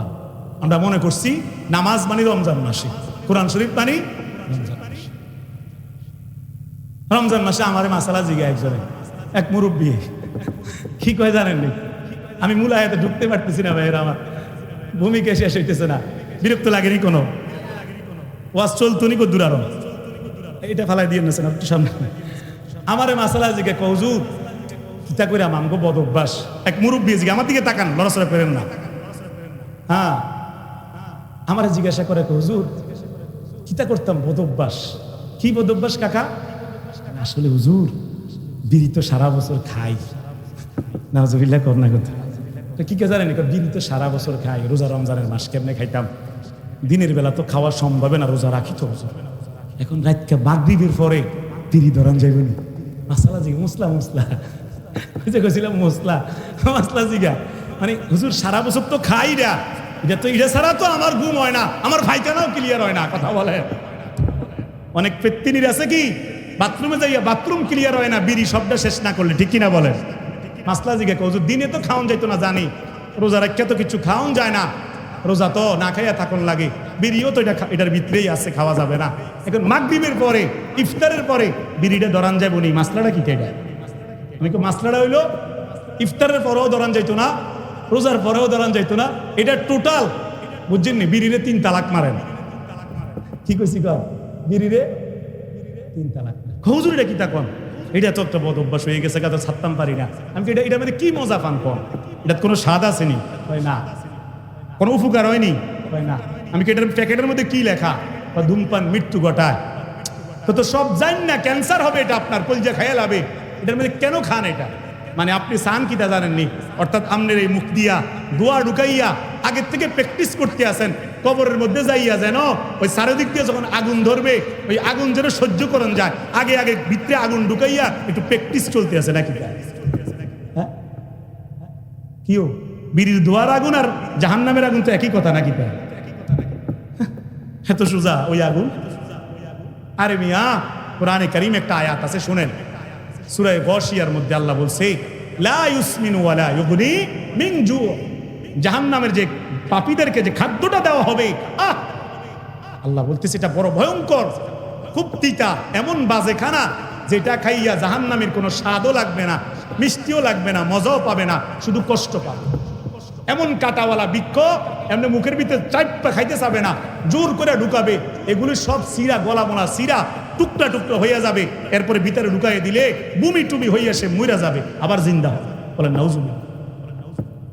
তাইলে জাহান্নামের খাদ্য, এটার মধ্যে স্বাদও নাই, মিডাও নাই, উপকারও নাই। ঠিক বিড়ি সেম জিনিস দুনিয়ার মধ্যে, এটা জাহান্নামের এক খাবার, এটার মধ্যে স্বাদও নাই, মিডাও নাই, উপকারও নাই। ঠিক কিনা বলেন? তো বিড়ি কিনলে খান। এই জন্য আমার ভাই নিজেদেরকে শুধরাই, কোরআন তেলাওয়াত বন্ধ না করি। যেই নামাজ রমজানে ধরছিলাম, এই নামাজ যেন আর না ছুটে, বলেন ইনশাআল্লাহ। যেই কোরআন তেলাওয়াত শুরু করছিলাম রমজানে, এটা যেন আর না ছুটে, বলেন ইনশাআল্লাহ। আমি আপনাদেরকে শর্টকাট কয়েকটা আমল বলতে চাই, শুনবেন নি? এটা বলেই আমি যে আয়াতটা পড়ছিলাম, ওই আয়াতের উপর কিছু কথা বলে ইনশাআল্লাহ শেষ করে দিব। আপনাদের কষ্ট হইতেছে আমি দেখতেছি, কষ্ট হয় না কেন? মাশাআল্লাহ, আসলে ভোল্টেজ আছে রে, মাশাআল্লাহ। চাষিতে দোয়া টোয়া লই আইসিন নি বেলা, যে সারা রাত ওয়াজ চলবো কইছিন নি? হ্যাঁ, শেষ রাতে গেলে রাগ হতো না তো?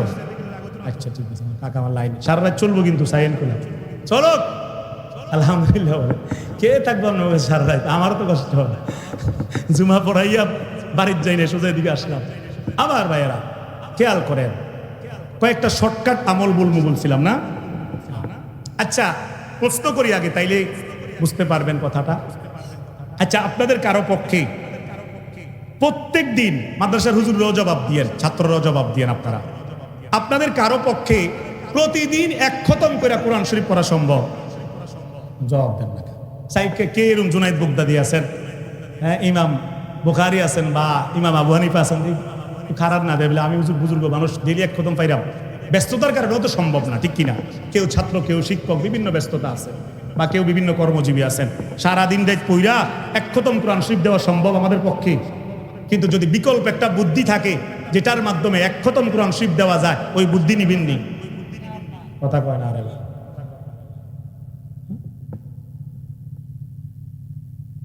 আমি এক কিতাবের মধ্যে পড়ছি, আল্লাহর হাবিব সাল্লাল্লাহু আলাইহি সাল্লামের কাছে কয়েকজন প্রাপ্তবয়স্ক সাহাবী যুবক আসছে, গরিব সাহাবী। এই কথার সাথে এটা মিলাইতেছি, দেখেন। আয়েশা বলতেছি, ইয়া রাসূলুল্লাহ, আমাদের তো মোহর দেওয়ার মতন মোহর নাই, কিন্তু বিবাহের বয়স হয়েছে, বিবাহের চাহিদা আছে, গুনাহ থেকে বাঁচার জন্য বিবাহের দরকার, কিন্তু মোহর দিতে পারতাম না দেখে বিয়ে করতে পারতেছি। ঠিক ইতিমধ্যেই একজন নারী আসছে আল্লাহ রাসূলের কাছে, ইয়া রাসূলুল্লাহ, আমার মোহর লাগবে না, আমার যুবক দরকার, আমি বিয়ে বসতে রাজি। আল্লাহ রাসূল বলেন, মাশাআল্লাহ, একজন তো আয়া পড়ছে, সুবহানাল্লাহ। তো ওই নারী বলতেছে, ইয়া রাসূলুল্লাহ, তবে কথা হইল মোহর লাগতো না, তবে আমার 3টা শর্ত আছে, যে আমাকে বিবাহ করবে, যার কাছে বিবাহ বসবো আমি, সে 3 শর্ত বাধ্য হবে। কয় শর্ত বলে? হ্যাঁ, কয় কি কি তোমার শর্ত? কয়েকজন সাহাবী কিন্তু শুনতেছে শর্ত, এগুলো মনে মনে খুশি, বিয়ে করবে, শর্তগুলো মানবে। কিন্তু যেই শর্ত লাগাইছে, শুনলেই বুঝবেন, আপনারাও উঠতে যাবেন এটা শুনলে, মানে এই কথা কইলে কেউ বিয়ের কথা। কয়েক নম্বর শর্ত, আমাকে যে বিবাহ করবে প্রত্যেক দিন এক খতম কোরআন শরীফ পড়তে হবে। সাথে সাথে 2-3 জন এমনি মুসলা দিছে, কয় কি এটা কি সোজা কথা নাকি? সাহাবায়ে কেরাম তো কোনো ধোঁকাবাজি করতো না, মানে ওয়াদা করলে এটা পালন করতে হবে আবার তাদের, ঠিক না? আঙ্গু মতন তার ধোঁকা দিত না। আচ্ছা, আচ্ছা 1 নাম্বার গেল। 2 নাম্বার শর্ত কি? 2 নাম্বার শর্ত, আমাকে যে বিবাহ করবে সে প্রত্যেক দিন সারা রাত ইবাদত করতে হবে। সারা রাত? আচ্ছা, এটা সম্ভব না। এটা কেমনি সম্ভব? প্রত্যেক দিন সারা রাত ইবাদত করা, রাতের কিছু অংশ না ইবাদত করা যায়, তাহাজ্জুদ পড়া যায়, ফজর আছে, এশা আছে। আচ্ছা 2টা। 3 নাম্বার কি? 3 নাম্বার, আমাকে যিনি বিবাহ করবেন তিনি সারা বছর রোজা রাখতে হবে।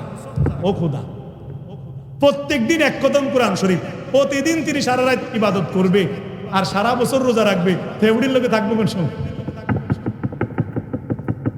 আর এটা সম্ভব কেমনে? রাগ হইতেছেন নি কোন? আবার মজার জন্য একটু বাড়ায় কইলাম। আমার ভাইরা, এই শর্ত শূন্যই যে কয়জন সাহাবী ছিল এদের মধ্যে একজন ছাড়া সবাই এমনি মুসলা দিয়া সোজা আড়া শুরু করছে, কোনো কথা নাই। এই শর্ত কোন পাগলে মানব? এটি তো পারতাম না। এক সাহাবী চালাক বুদ্ধিমান, উনি কয় আমি রাজি। সুবহানাল্লাহ। এই বেডির শর্তে আমি রাজি, আমি বিবাহ করবো। সাইও কইলাম, আল্লাহ রাসূল মুসকি হাসি দেখো, সাইও কইলাম রাজি আমি। ইয়া রাসূলুল্লাহ, আমি পালন করতে পারবো না, আমার এটা জানা আছে কেমন করে। বিয়ে শাদী হয়েছে, নবীজি বিয়ে শাদী করায় দিছে। এর বিয়ের কিছুদিন পরে গিয়া ওই নারী রাগ মাগ হইয়া সেত্তা মেত্তা আল্লাহ রাসূলের কাছে আবার বিচার লইয়া আইছে। ইয়া রাসূলুল্লাহ, আপনি যে সাহাবীর লোক আমার বিয়ে করাই দিছেন, আমি তো মোহর মাফ করছি, কিন্তু শর্ত তো 3টা লাগাইছিলাম। এখন আপনার এই সাহাবী এই 3 শর্তের 1 শর্ত পালন করে না। বেজাল নিয়ে এবার কোন? বেজাল নেই কোন? নবীর সাহাবী আবার শর্ত পালন করে না কেমন? আল্লাহ রাসূল কয়, সাথে সাথে কয় ডাক দিয়া আনো, তোমার স্বামী কই? তার ধরে লয়ে তো লয়ে আইছে মহিলা। এই অমুক সাহাবী, জি ইয়া রাসূলুল্লাহ, তোমার এই 3টা শর্ত দেওয়া হয়েছে আমার সামনে, তুমি বলে শর্ত পালন করো না, মহিলার লোক সংসার করতে আসো, ভালোই। সাহাবী কয়, না ইয়া রাসূলুল্লাহ, আমি তো সব শর্তই পালন করতে আসি। কয় কেমনে? সে তো অভিযোগ জানাইলো তুমি একটাও মানো না। কয় না ইয়া রাসূলুল্লাহ, আমি সবই মানি। কয় কেমনে মানো? তাহলে বুঝাও, বলো, ওর সামনে বলো এখন। তখন ওই সাহাবী বলতেছে, বড় চমৎকার জিনিস, এখান থেকে শিক্ষাটা আমাদের জন্য, যেটাতে কথাটা উঠাইছিলাম, আমরাও পারবো কিন্তু এটা দিনে 1 খতম। দেখেন কেমনে আমার ভাই। ওই সাহাবী বলতেছে, ইয়া রাসূলুল্লাহ, ওই মহিলার প্রথম শর্ত ছিল প্রত্যেক দিন 1 খতম করে কোরআন শরীফ পড়তে হবে। আর আপনি নবীও তো একদিন বলছেন, যেই মুমিন বান্দা 3 বার সূরা ইখলাস পড়ে, সুবহানাল্লাহ, 1 খতমের সওয়াব পাইয়া যায়। আমি কিন্তু তার শর্ত বুঝা হই নাই, মানছিলাম। আমার আজ পর্যন্ত বিয়ে করার পরে একদিনও প্রতিদিন 3 বার সূরা ইখলাসের আমল ছোটে নাই। আল্লাহু আকবার। কয়বার সূরা ইখলাস? 3 বার সূরা ইখলাস পড়লে 1 খতমের সওয়াব আল্লাহ রাসূল বলছেন। এটা কি মিথ্যা হাদিস নাকি উলামায়ে কেরাম বলেন? এটা তো মিথ্যা না। আমাদের শরীরে যদি না যায়, কমপক্ষে যদি 3টা বার শুইয়া শুইয়াও যদি নাপাক না থাকি, ওযুও লাগবে না, শুইয়া শুইয়া যদি শুদ্ধভাবে 3 বার ঘুমানোর সময়ও সূরা ইখলাস পাঠ করে ঘুমায়া যায়, আমলনামার মধ্যে 1 খতম কোরআন শরীফের সওয়াব লিখে দিবেন কে? তাহলে 3 বার সূরা ইখলাস পড়বো তো ইনশাআল্লাহ। কোরআন শরীফ তো থুয়ে দিছি মসজিদে স্টিল আলমারির উপরে, পড়ার মন চায় না, তাহলে কমপক্ষে 3 বার সূরা ইখলাসটা পড়লে বেশি অসুবিধা হবে না। 3 বার সূরা ইখলাস পড়তে তো 3 ঘন্টাও লাগবে না, লাগবে নাকি? 3 মিনিটও লাগবে না, অল্প গদ্দুর সময় পড়বেন তো ইনশাআল্লাহ। এবার সাহাবা 2 নাম্বার যে অভিযোগ, 2 নাম্বার যে আমল, যে সারা রাত ইবাদত করতে হবে, এটা তো তিনি করে না। তিনি এটার জবাব কেমনে দিলেন? উনি বললেন, ইয়া রাসূলুল্লাহ, আপনি তো বললেন যদি কোনো ব্যক্তি, যদি কোনো মুমিন মুসলমান এশার নামাজ এবং ফজরের নামাজ জামাতের সাথে আদায় করে, তাইলে সারা রাত ইবাদতের সমান সওয়াব লেখা হয়। তা আমি তো আপনার সাহাবী, আমারে আপনি কোন দিন দেখছেন আমাদের পিছে এশা এবং ফজরের নামাজ মিস করতে? আল্লাহু আকবার। আমি তো প্রত্যেক দিন এশার নামাজও জামাতে পড়ি, ফজরের নামাজও জামাতে পড়ি। আমি তো সারা রাত আমলের সওয়াব পাইয়া যাই, এই হিসাবে তো সারা রাত ইবাদতে করি। সুবহানাল্লাহ। মহিলা শরমে মাথার আমার ওই দেখ, সত্যি আমার স্বামী এতে কত সালা, ঠিক কিনা বলেন? কি গোলটা দিতে আছে আমার মাগার, কিন্তু কথা তো সত্য, সাহাবী তো মিথ্যা বলেন না। তাই কয় 3 নাম্বার, সারা বছর যে রোজার শর্ত, তুমি তো রোজা প্রত্যেক দিন রাখো না। কথা তো ছিল প্রত্যেক দিন রোজা রাখার, বুঝতেছেন না? কয় ইয়া রাসূলুল্লাহ, আপনি তো বলছেন হাদিস শরীফের মাধ্যমে, সহিহ হাদিস দিয়া, মান সামা রমাদান, ইমাম সাহেব রেডি ওয়াজ করে লেছে হয়তো আজকে শুক্রবারে, মান সামা রমাদান সুম্মা আতবাআহু সিত্তাম মিন শাওয়াল কানা কাসিয়ামিদ দাহর। সুবহানাল্লাহ। যেই ব্যক্তি রমজানের রোজা রাখলো, রমজানের 30 রোজা রাখার পরে এই যে আরবি শাওয়াল মাস চলে, শাওয়াল মাসে যদি 6টা রোজা রাখে, কয়টা রোজা কথা কানা কাসিয়ামিদ দাহর, সারা বছর রোজা রাখার সমান সওয়াব হয়। আমি রাসূল তো বুঝ হওয়ার পর থেকে, এই বিধান পাওয়ার পর থেকে কোনো সময়ও রমজানের রোজা এবং শাওয়ালের 6 রোজা কোনো দিন ছাড়ি নাই। সারা বছর রোজা রাখা তো আমার হইয়াই যায়। আল্লাহ রাসূল মুস্কি হাসি দিয়া কয়, যা যা যা সংসার করো। এই মহিলা কোন আপত্তি আসেনি এবার? আর কয় না, তবে কদ্দুর সালাকি করছে আমার স্বামী, এবার আয় ভারী চল। বড় শিয়ানা তুই, বুদ্ধি করে আমারে বিয়া করে লাইছ, মোহরের টাকা দিও দিলি না, আমার শর্ত মানতে আসো। আচ্ছা ঠিক আছে যাও, যেমনি মানতে আসো এমনি অন্তত মাইনা যাইও, তাহলেও চলবে। সুবহানাল্লাহ। তাহলে কি শিক্ষা পাইলাম? 6টা রোজা রাখবো, সারা বছর রোজা রাখার সমান সওয়াব হবে। চেষ্টা করবো তো ইনশাআল্লাহ বলে। আর সবচাইতে সহজ হলো প্রত্যেক দিন 3 বার সূরা ইখলাস, কুল হুয়াল্লাহু আহাদ, এই সূরাটা পড়া। এটা 3 বার পড়বো বলেন ইনশাআল্লাহ। এবং প্রত্যেক দিন এশার নামাজ এবং ফজরের নামাজ জামাতের সাথে পড়বো বলেন ইনশাআল্লাহ। আর জোহর, আসর, মাগরিব পড়তাম না নাকি? হ্যাঁ, 2টা পড়বো, 3টা ছেড়ে দিব, তাহলে হবে তো নাকি? না পড়লে তো সবই পড়তে হবে, ঠিক কিনা বলেন? নামাজ তো 5 ওয়াক্তই ফরজ না, শুক্রবার শুধু পড়লে সারে? আমরা তো শুক্রবারে নামাজ পড়া ফরজ বানাইছি, আর পুরা সপ্তাহ নামাজের খবর নাই। আল্লাহ কয় ঠিক আছে, বাস শুদ্ধা পানির তলে যাই যাও, তুমি মতন বান্দা আমার লাগতো না, খাইলে ডুববা মরো, পানি খাও, আর বাকিরা দেখো অবস্থাটা, ঠিক কিনা বলেন? তো আমার ভাই, ছোট্ট ছোট্ট কয়েকটা আমলের শিক্ষা দিয়ে দিলাম। আল্লাহ যেন এগুলো আমাদেরকে করার তৌফিক দেয়, বলেন আমিন। ওয়াজার কদ্দুর চলতো নি, কষ্ট হইতেছে না? খিদা লাগছে নি কারণ? আচ্ছা বলেন আলহামদুলিল্লাহ। এবার আসেন যাই, এতক্ষণ চলছে ভূমিকার ওয়াজ, আমার ওয়াজের সিস্টেমে এই কি লেগে জানি আমি কথায় কথায় খালি আমার কথা লম্বা, মানে এই সুতার মতন। এটা নিয়ে আমি অনেক কথাও শুনি অনেকের কাছে, যে আপনি ভূমিকা এদি শেষ হয় না। আমি কি ভূমিকা তো ওয়াজ আমি কিতা করতাম? আমার বড় ভাইরাও আমি দেখি ওয়াজের সিস্টেমে, এটা আমারও কেমন এটাই হয়ে গেছে, বুঝেন নাই? যে আয়াত নেই, আয়াতে ঢুকতে ঢুকতে কত কথা হয়ে যায়, বলেন আলহামদুলিল্লাহ। মানে আমি বড় আলেম, বড় কিছু ওইটা বুঝাইতেছি না। কয় যে জামাই কান দেখা, কয় কান দে না, কয় চেহারা এরম, চেহারাটাই কান্দা কান্দা বাবা। তো ওয়াজ এরম করে, ওয়াজ এড়ি ওয়াজ কিতা করতাম আমি? কোনো অসুবিধা আছে? বলেন আলহামদুলিল্লাহ। এবার আসেন আমার ভাইয়েরা, আমি যে আয়াতটা পড়লাম, এই আয়াতের উপর কিছু কথা বলি, ইনশাল্লাহ শেষ করে দিব ফজরের আগে আগে। কি বলেন আমার ভাই? আল্লাহ তাআলা সূরা নিসার 31 নম্বর আয়াতে কি বললেন আমাদেরকে? ছোট্ট একটা আয়াত আমি আপনাদের সামনে খুতবার শুরুতে পড়ছি, আর ওই আয়াতের সাথে মিলাই একটা ছোট্ট হাদিসও পড়ছি, হাদিস শুরু। এটার উপর কিছু কথা বলি। আল্লাহ তাআলা সূরা নিসার 31 নম্বর আয়াতের মধ্যে যে আয়াতটা বলছেন, আমি আয়াতটা পড়ি, অর্থটা বলি, এরপর একটু ব্যাখ্যা করি, খেয়াল করেন। আল্লাহ রাব্বুল আলামিন সূরা নিসার 31 নম্বর আয়াতের মধ্যে বলেন, ইন তাজতানিবু কাবাইরা মা তুনহাউনা আনহু নুকাফির আনকুম সাইয়্যাতিকুম ওয়া নুদখিলকুম মুদখালান কারীমা। বলেন সুবহানাল্লাহ। কেন সুবহানাল্লাহ বলাইলাম? অর্থটা শুনলেই বুঝবেন আল্লাহ কত সুন্দর কথা বলছেন।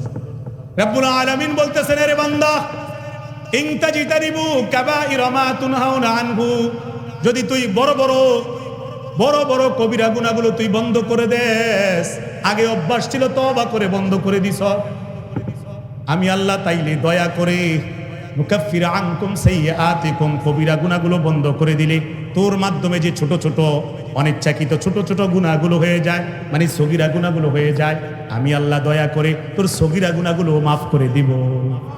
তুই কবিরা বন্ধ করছ, আমি আল্লাহ দয়া করে সগীরাগুলো মাফ করে দিলে, সগীরা গুনাহগুলো মাফ করে দিলে কতটা সুবিধা হবে। কারণ এখানে তো কোনো গুনাহই লেখা হবে না, কবিরা তো করি না, মনে করেন সিদ্ধান্ত নিয়ে বন্ধ করলাম, আর আল্লাহ দয়া করে এটার সাথে বোনাস হিসাবে সগীরা মাফ করে দেয়। এখানে কোনো গুনাহ লেখা না হইলে আমল যা করি তা যদি এখানে লেখা হয়, নেকির পাল্লা ভারী হবে না হালকা হবে? বলেন তো মাওলা দয়া করছেন কি করে নাই? আল্লাহ তাআলা এরপরে আয়াতের শেষ অংশে বলতেছেন, শুধু তাই না, তুই কবিরা গুনাহ ছাড়লে সগীরা গুনাহ মাফ করব। শুধু তাই না, তোকে একটা মর্যাদা দিব। আপনি আমি যেন বললাম, আল্লাহ কি মর্যাদা? আল্লাহ বলতেছে, ওয়ানুদখিলকুম মুদখালান কারীমা, তোকে সম্মানজনক জায়গায়, কল্যাণজনক জায়গায় প্রবেশ করাবো।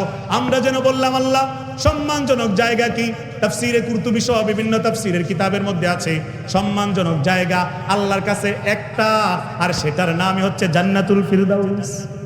আর জোরে বলেন সুবহানাল্লাহ। তাইলে দেখেন আল্লাহ রাব্বুল আলামিন কত দয়াবান। জীবন ভর আপনি গুনাহ করছেন, এবার আপনি চোখের পানি ফেইলা তওবা করে ফেলছেন।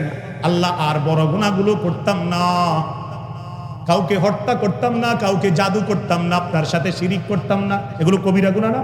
কোনোদিন চুরি করতাম না, ডাকাতি করতাম না, মিথ্যা সাক্ষী দিতাম না, এতিমের মাল খাইতাম না, জিনা ব্যভিচার করতাম না, বড় বড় গুনাহ আর করতাম না। ওয়াদাও করলেন, করাও বন্ধ করলেন। আল্লাহ দয়া করে আপনার সগীরা গুনাহগুলো মাফ করে দিবে, পাশাপাশি আপনাকে সম্মানজনক জায়গা মানে জান্নাতেও প্রবেশ করাবে। এমন দয়াবান আল্লাহ আপনি কোথায় পাবেন? আসেনি কোথাও? এজন্য আমার ভাই, আজকে থেকে সিদ্ধান্ত নেই জীবনে আর কবিরা গুনাহ করতাম না। বলেন ইনশাআল্লাহ। আমাদের সমস্যা কি জানেন? আমাদের সমস্যা হচ্ছে আমরা গুনাহ ছাড়ার সিদ্ধান্ত নেই। একবার ওই শবে বরাতের রাইতে, শবে কদরের রাইতে এমন কান্দি, আর গুনাহ করতাম না, আমি ভালো হয়ে গেলাম, পানি টানি দিয়ে বাসায় এলাই কলজা গুদ্দা। কিন্তু দুদিন পরে আমরা আবার যেই, ঠিক কিনা? লোহারে পিটলে লোহা সহজে কিন্তু গলে না, হাতুড়া দিয়ে পিটলে লোহা কি কয়, আমি যেই আরো ফিট, যেত ফিটবি তত যাই আমি নরম হই, বহুত সময় লাগবে। আমরা এমন হয়ে গেছি, আমি কলজের পাথর হয়ে গেছে। একবার কই গুনাহ করতাম না, আবার শুরু করে দেয়, ঠিক কিনা বলে? গুনাহ আমাদেরকে মানে আমাদেরকে গুনাহ থামাইতে পারে না। শয়তান আমগুলো গে দিন রাত লেগে আছে। মনে রাখবেন, এরকম বারবার যদি গুনাহ ছাড়ার সিদ্ধান্ত নিয়ে আবার গুনাহ করেন, একদিন চেষ্টা করলেও তওবা নসিব হবে। আর তওবাবিহীন অবস্থায় কবরে চলে গেলে জাহান্নামের আগুন ছাড়া উপায় থাকবে। এটা ছোট্ট ঘটনা বলে এই বিষয়ের উপর কষ্ট হইতেছি নি বেশি। আমি কিন্তু মূল ওয়াজ এই মাত্র শুরু করছি, কি বলেন? হ্যাঁ, সাইন করলাম, টাইট হয়ে বসে, লড়াচড়া করেন না। আমার টাইম যেটা দিছে টাইম কিন্তু শেষ, কিন্তু ওয়াজ মাত্র শুরু, ঠিক কিনা বলেন? যাই হোক, আপনারা অনুমতি দিলে ওয়াজ চলবে, তা না হলে চলতে নেই। মনসুর ইবনে আম্মার একজন ব্যক্তি, বিখ্যাত ব্যক্তি, বুজুর্গ ব্যক্তি। কি নাম বললাম? মনসুর ইবনে আম্মার। কিতাবের মধ্যে পড়ছি আমরা। উনার একজন কাছের বন্ধু ছিল, বেশি লম্বা চোরা না, ভয় পেয়েন না। কাছের কি ছিল? বন্ধু ছিল। অনেক দিন ওনার সাথে ওই বন্ধুর উঠা বসা ছিল, লেনদেন ছিল। তো উনি ওনার বন্ধুকে দেখছিলেন নামাজ রোজায় সব কিছু ঠিক আছে, পাবন্দি, ইসলামের যত হুকুম ভালো করেই মানে। তো দীর্ঘদিন সম্পর্ক থাকার পরে মাঝখান দিয়ে অনেক দিন ওই বন্ধুর সাথে যোগাযোগ ছিল না, ভিন্ন কারণে। তো অনেক দিন পরে ওই বন্ধুর এলাকায় একটা কাজে মনসুর ইবনে আম্মার গেলেন। চিন্তা করলেন, আরে কতদিন এক লোকে চলছে আমার বন্ধুর সাথে, আজকে আবার তার এলাকায় আসছি, ওদের দেখা করে আই। বুঝতেছেন নি কথা? মনসুর ইবনে আম্মার তার বাড়িতে গেলেন, ওই বন্ধুর বাড়িতে যাইয়া যখন ডাক দিলেন, হে অমুক, আসো, আমি তোমার বন্ধু মনসুর আসছি। ভিতর থেকে মনসুর ইবনে আম্মারের বন্ধুর মোটামুটি অল্প বয়সের একটা মেয়ে আইসা বলতেছে, আমার আব্বা তো ঘরের উঠানে শুয়ে আছে, খুব অসুস্থ। কই, বলো কি, তোমার আব্বার তো বয়স বেশি না আমার হিসাবে, এত অল্প বয়সে এভাবে পড়ে গেছে, তো আমাকে একটু ভিতরে নাও তো। ভিতরে নিয়ে গেছে। বুঝতেছেন নি কথাগুলো? মনসুর ইবনে আম্মার ভিতরে গেলেন, উঠানের মধ্যে যাইয়া বন্ধুকে দেখলেন একবারে মমুষ্য অবস্থা, একদম রোগে ধরে গেছে, অল্প বয়সে। বললেন, দোস্ত, তোমার কি হইল? তুমি তো ভালো মানুষ ছিলা, কোন কারণে আল্লাহ তাআলা তোমাকে শাস্তি দিচ্ছে? তখন ওই বন্ধু বলতেছে, দোস্ত, তুমি আমাকে যতটা ভালো জানতা, বাহ্যিকভাবে আমি আসলে যত ভালো দেখছো আমার, আমি কিন্তু এত ভালো না। বলো কি? হ্যাঁ, শোনো, আমার একটা বদ অভ্যাস ছিল। কি?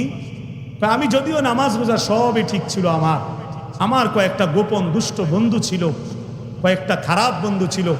আমি গোপনে পরিবারের কাউকে না জানাইয়া, মাঝে মাঝে কাউকে না জানাইয়া গভীর জঙ্গলের মধ্যে ভাঙ্গা একটা বাড়ির মধ্যে যাইতাম, সেখানে গিয়ে আমার দুষ্ট বন্ধুর সাথে মদ পান করতাম, এবং নারী আইনা একসাথে জিনাবে বিচার করতাম, বলেন নাউজুবিল্লাহ।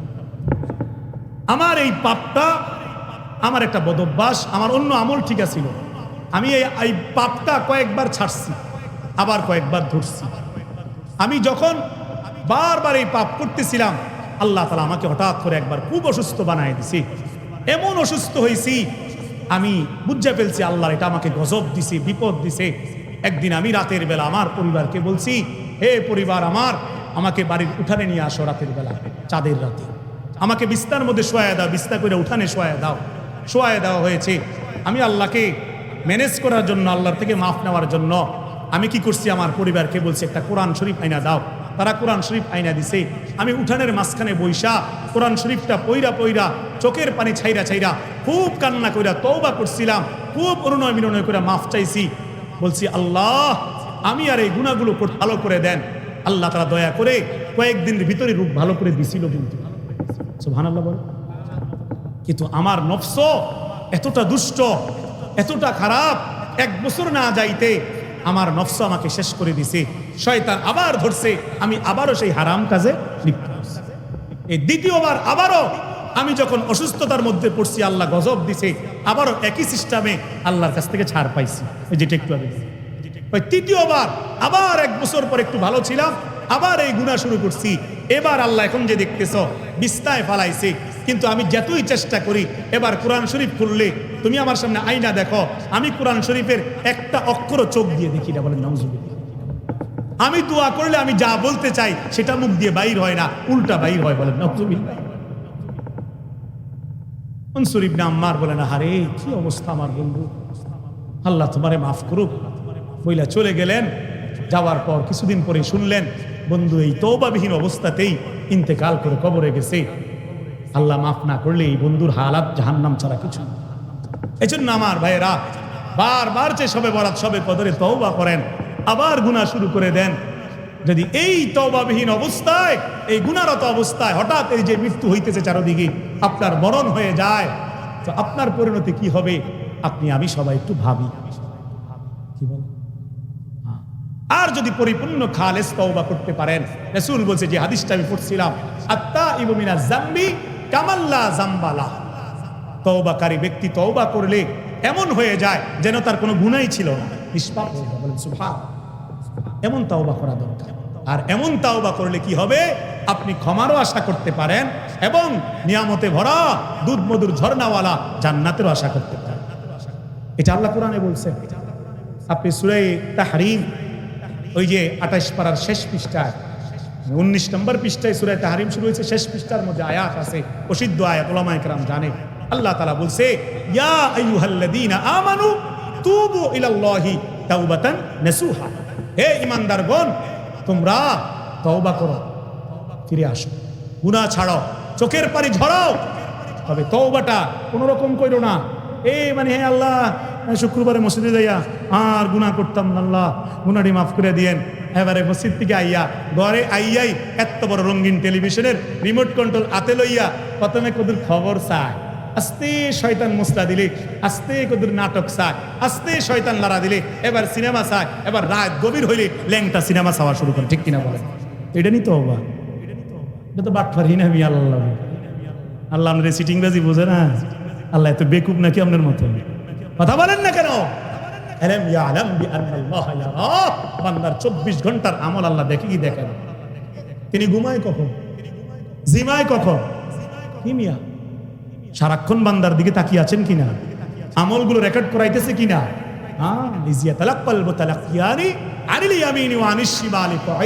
দুইজন ফেরেশতা 24 ঘন্টা আপনার আমার আমলগুলো লিখতেছে। ভালো করলেও লেখে, একটা গালি দিলেও লেখে, একবার সুবহানাল্লাহ বলেন না, এটা এখন লিখে ফেলছে কিনা? ফামান ইয়ামাল মিসকালা যাররাতিন খায়রান ইয়ারা ওয়া মান ইয়ামাল মিসকালা যাররাতিন শাররান ইয়ারা। বিন্দু পরিমাণ নেক আমল করবেন, আল্লাহ দেখাবে। বিন্দু পরিমাণ গুনাহ করবেন, সেটাও সেদিন দেখবেন, আপনার আমলনামার খাতায় লেখা আছে। সুতরাং আল্লাহ তাআলা সেখানে আরো বললেন, যদি বান্দা তুমি খালেস তওবা করো, যে আল্লাহ এবার সিদ্ধান্ত নিলাম যত কষ্ট হোক এই দুষ্ট নফসকে বুঝাবো, কেউ দেখুক বা না দেখুক, আমি আমার মোবাইল দিয়া, টিভি দিয়া, আমি আমার নিজের মাধ্যমে আর বড় বড় পাপ করতাম না, গুনাহ করতাম না যদি পুরা খাঁটি তওবা করতে পারেন। কোনো আল্লাহওয়ালার কাছে গিয়া হাতে ধরে বায়াত হইয়া তার সবকগুলো আমল করা শুরু করেন, গুনাহ ছাড়ার সিদ্ধান্ত নেন, পরিপূর্ণ নেককার হয়ে যান, ইমানদার হন, পরিপূর্ণ তাওবাকারী হন, আপনার জন্যই আল্লাহ সুসংবাদ দিয়েছে। সেই জায়গায় আল্লাহ বলতেছে আসা রব্বুকুম আন ইউকাফিরা আনকুম সাইয়্যাতিকুম। ও বান্দা, তাওবাতুন নাসুহা করতে পারলে, খালেস তওবা যদি করতে পারো, পুরাপুরি ভাবে যদি গুনাহ ছেড়ে দিতে পারো, আমি তোমার চোখের পানির মাধ্যমে আশা করতে পারো, তোমার এক ফোঁটা চোখের পানি দিয়া আমি তোমার 90 বছরের গুনাহ মাফ করে দেব। আশা করতে পারো তুমি? কে বলছে এটা? শুধু তাই নয় রে বান্দা, ওয়ায়ুদখিলাকুম জান্নাতিন তাজরি মিন তাহতিহাল আনহার। বলেন না আমিন। এবং তোমাদেরকে আমি আল্লাহ তাআলা খাঁটি তওবা করলে শুধু গুনাহ মাফ করব এটা না, আমি তোমাদেরকে কথা দিলাম এমন জান্নাতে প্রবেশ করাবো যেই জান্নাতের চতুর্দিকে দুধ মধুর ঝর্ণাগুলো প্রবাহিত। এজন্য আমার ভাই, যদি প্রকৃত শান্তি পেতে চান, আমি আলোচনা শেষ করে দিতেছি, লম্বা করতাম না। যদি পরিপূর্ণ সুখ পেতে চান, এই পৃথিবীর মধ্যে পরিপূর্ণ সুখ নাই। টাকা দিয়ে এই পৃথিবীতে কেউ পরিপূর্ণ সুখ কিনতে পারে না। কোটি টাকার মালিক হইল, নিজের দাড়িগুলোকে কালো বানায় রাখতে পারতো না। এই সাদা হইলে হয়তো ওই দোকান থেকে কালো খিজাব কিনা ইতা করিবি, এডি লাগাইয়া লাগাইয়া কোন রকম কালা বানায় রাখুন যায়, মেহেন্দি দিয়া কদ্দুর লাল করে রাখুন যায়, কিন্তু সাদাকে ঠেকানো যায় না, বুড়া হওয়াকে আটকানো যাবে না, ব্যথা বেদনা আটকানো যাবে না, বিপদ কাটানো যাবে না। সকালে মন ভালো থাকলে বিকালে মন খারাপ হবেই হবে। আজকে স্ত্রীর সাথে ভালো সম্পর্ক, কালকেই দেখবেন বাপের বাড়ির যাওয়ানোর সময় যা কইছে তা না কিনলে কাজ্জা কেমনে লাগে। তার মানে মন খারাপ হয় এই পৃথিবীতে সকাল বিকাল, ঠিক কিনা বলে? আপনি চাইলেও এই পৃথিবীতে পরিপূর্ণ সুখ পাবেন না। পরিপূর্ণ সুখ পাওয়ার জায়গা এটা না। এখানে প্রতিটা জায়গার মধ্যে কদ্দুর কদ্দুর ঝামেলা আল্লাহ দিয়ে রাখছে। গোলাপ ফুল, একটু খেয়াল করেন শেষ দিকের কথা এগুলো। গোলাপ ফুল কি সুন্দর গ্রান, কিন্তু গোলাপ ফুলের যেই ডান্ডা এটার মধ্যে আবার কাটা। কথা বলেন? কিন্তু জান্নাতের যেই ফুল ওইটার মধ্যে কাটা থাকবে না, ওইখানে কোনো ভেজাল নাই। এখানে কদ্দুর ভেজাল আছে না নাই? কি মজার বড়ি গাছে বড়ি পাড়তে গেলে কাটার ঘাই খাওয়া লাগে, ঠিক কিনা বলেন? আশ্চর্য। আপনি যেটা খাইতে যাবেন একটা না একটা ঝামেলা আছে। ডাব পারবেন, এটা কূপ দিয়ে কাটন লাগে, পানি ঢালন লাগে, কথা কর। আম খাইবেন, এটাকে সুলন লাগে, কাটন লাগে, ঝামেলা আছে না নাই? বেশি খাইছেন, দাওয়াতের মধ্যে যাইয়া বেশি খাইয়া ফেলছেন, এবার পেট এমন মুসলা দেয় বদনা নিয়া 14 বার বাথরুমে আওয়া যাওয়া করা লাগে। কথা কয় না? টাকা দিয়াও তো পাতলা পায়খানা বন্ধ করা যায় না। আল্লাহ সুস্থ করলে সুস্থ হওয়া যায়, ঠিক কিনা বলেন? সুতরাং এই পৃথিবীর মধ্যে স্থায়ী সুখ নাই। আল্লাহ এখানে স্থায়ী সুখ রাখে নাই। সাহাবায়ে কেরাম আল্লাহ রাসূলকে বলছে, ইয়া রাসূলুল্লাহ, কত আমল করি, আপনি যেমনে কোন এমনে চলি, আল্লাহ যেমনে বলছে তেমনে চলি, তারপরেও পরিপূর্ণ শান্তি কেন পাই না? রাসূল বললেন, কেন এখানে পরিপূর্ণ শান্তি খুঁজতেছ? এটা তো পরিপূর্ণ শান্তির জায়গা না। রাসূল বললেন, 3টা জায়গার 3টা অবস্থা। কয়টা জায়গার কয়টা অবস্থা? 3টা জায়গার 3টা অবস্থা। একটা জায়গা আছে যেটার মধ্যে শুধুই দুঃখ, সারাক্ষণ চিৎকার, সারাক্ষণ কান্না, ব্যথা বেদনা। সাহাবা বললেন, সেটা কোন জায়গা? রাসূল বললেন, সেটার নাম জাহান্নাম। বলেন নাউজুবিল্লাহ। জাহান্নামে কোনো সুখ আছে নি? রাসূল বললেন, আরেকটা জায়গা হচ্ছে কিছু সুখ কিছু দুঃখ, বাসর রাত, বিয়ের রাত আনন্দের, মৃত্যুর রাত বড় বেদনার, ঠিক কিনা? সেটার নাম দুনিয়া। এখানে একদিন সুখ হয়, একদিন দুঃখ হয়। সারাক্ষণে আপনি চাইলেও মন ভালো রাখতে পারতেন না, বিভিন্ন টেনশন আইসা আপনার মধ্যে পেরেশানি আইনা দেয়, ঠিক কিনা বলে? রাসূল বললেন, পৃথিবী হইল সুখ দুঃখ মিলাইয়া, জাহান্নাম শুধুই দুঃখ। এরে সাহাবা, একটা জায়গায় শুধু আছে সারাক্ষণ সুখে থাকা যায়, সারাক্ষণ হাসি খুশি থাকা যায়। সাহাবারা বললেন, ইয়া রাসূলুল্লাহ, সেটা কোন জায়গা? রাসূল বললেন, সেটার নামই তো জান্নাত। সেখানে কোনো কিছুর অভাব নাই। আজকে তুমি এখানে আল্লাহকে মানলে, আল্লাহ যা চায় তুমি তা শুনলে, সেদিন তুমি সেখানে গেলে তুমি যা চাও আল্লাহ তা শুনবে, কোনো কিছুই তোমার অভাব হবে না। ওয়ালাকুম ফিহা মা তাশতাহি আনফুসুকুম ওয়া লাকুম ফীহা মা তাদউন। সেদিন তুমি যা চাইবারে বান্দা তা পাবা। রব্বুল আলামিন কুরআনে কারীমের জায়গায় জায়গায় জান্নাতের বিবরণ দিয়েছেন। সূরা ওয়াকিয়াটা খুলে দেখেন, জান্নাতি বান্দা যখন আল্লাহর কাছ থেকে মাফ নিয়ে জান্নাতে ঢুকে যাবে, বড় দামি একটা চেয়ারের মধ্যে হেলান দিয়ে বসবে। কোরআনে আছে না নাই? সূরা ওয়াকিয়া পড়ে দেখেন, আলা সুরুরিম মাউদুনা মুত্তাকিইনা আলাইহা মুতাকাবিলিন। স্বর্ণ মুক্তার ঝলঝলে এক চেয়ার, এটার মধ্যে হেলান দিয়া জান্নাতি বান্দা বসবে। সুবহানাল্লাহ বল। আমার ভাই 2-4 মিনিট আমি বলতেছি, খেয়াল করেন। ইয়াতুফু আলাইহিম উইলদানুম মুখাল্লাদুন বিআকওয়াবি ওয়া আবারিক। চতুর্দিকে এত মৃত্যুর দৃশ্য দেখা যদি পরিপূর্ণ তওবা করে ফেলেন, রমজানে যেমনি ইবাদত করছেন এখন যদি সেটা ধরে রাখেন, নামাজ রোজা পর্দা পুশিদা হালাল হারাম যদি যুবক যুবতী সবাই এলাকার সবাই মিলে যদি আল্লাহর বিধান মানতে পারেন, রব্বুল আলামিন আপনাকে জান্নাতে যখন জান্নাতের চেয়ারে বসাবেন, আপনি হাসতে হাসতে খেয়াল করবেন আপনার ডানে বামে অল্প অল্প সুন্দর সুন্দর বাচ্চারা আয়েশা আপনার কাছে আসবে, হাতের মধ্যে জান্নাতের শরাবের পেয়ালা নিয়া। সুবহানাল্লাহ। জগ থাকবে, পেয়ালা থাকবে, এগুলোর মধ্যে জান্নাতের শরবত। আরে এগুলো এমন শরাব, এগুলো এমন শরাব যেগুলো খাইলে আপনার মাথা ঘুরবে না, আপনি মাতাল হবেন না। আল্লাহ বলছে লা ইউসাদ্দাউন আনহা ওয়ালা ইউনজিফুন। বান্দারে আল্লাহ বলতেছে আমার শরাব খাইলে দুনিয়ার মদের মতন মদ খাইলে যেরকম মাতাল হয়, বউরে মা কয় বাড়িতে ইয়া, মারে বউ কইয়া ডাক দিয়া ওরে মাতাইয়া কথা কর। আরেকজনের বাড়ি ধাক্কাইয়া কয় পাঁচতলা বাড়িটা আমার, মাতাল হয়ে গেছে। আল্লাহ বলে না রে বান্দা না, আমার জান্নাতের শরাব খাইলে তুই কিন্তু এরকম মাতাল হইতি না। এক ডুব খাইলে একরকম স্বাদ, আরেক ডুব খাইলে আরেক রকম স্বাদ লাগবে। রব্বুল আলামিন আরো বলতেছেন, 2-3টা আয়াতের পরে শেষ হবে। রব্বুল আলামিন বলতেছেন ওয়াফাকিহাতিম মিম্মা ইয়াতাখায়্যারুন। দুনিয়ার নেশা ছাইরা দিলে আখিরাতের নেশা যদি ঢুকাইতে পারো, আমি আল্লাহর তাকওয়া যদি ঢুকাইতে পারো, তওবা যদি করতে পারো, বড় বড় গুনাহগুলো যদি ছাড়তে পারো, ও বান্দা আমার জান্নাতে আসলে ফলের অভাব হবে না।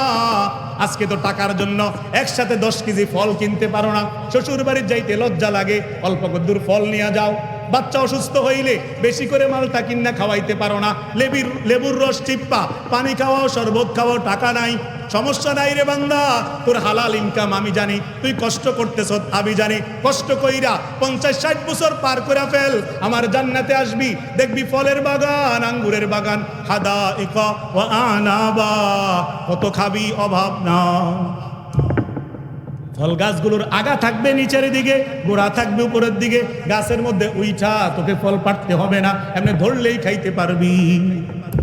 আবার একটা ফল কামড় দিলে একরকম স্বাদ, আরেক কামড়ে আরেক রকম নতুন স্বাদ লাগবে, অনন্তকাল শুধু স্বাদ নতুন নতুন আসবে। ওইটা জান্নাত। এরে বান্দা আজকে টাকার জন্য কুরবানির সময় ছাড়া মন খুইল্লা গোস্ত খাইতে পারো না, কারণ বেশি করে গোস্ত কিনতে পারো না। 1 কেজি গোস্ত সবাই মিল্লা কোনো রকম খাও, মহিলা গোস্ত দিতে চায় না, কয়েক দুধ দিয়ে খাইয়ালা ঘুমাইলা বলে, কি বলে না।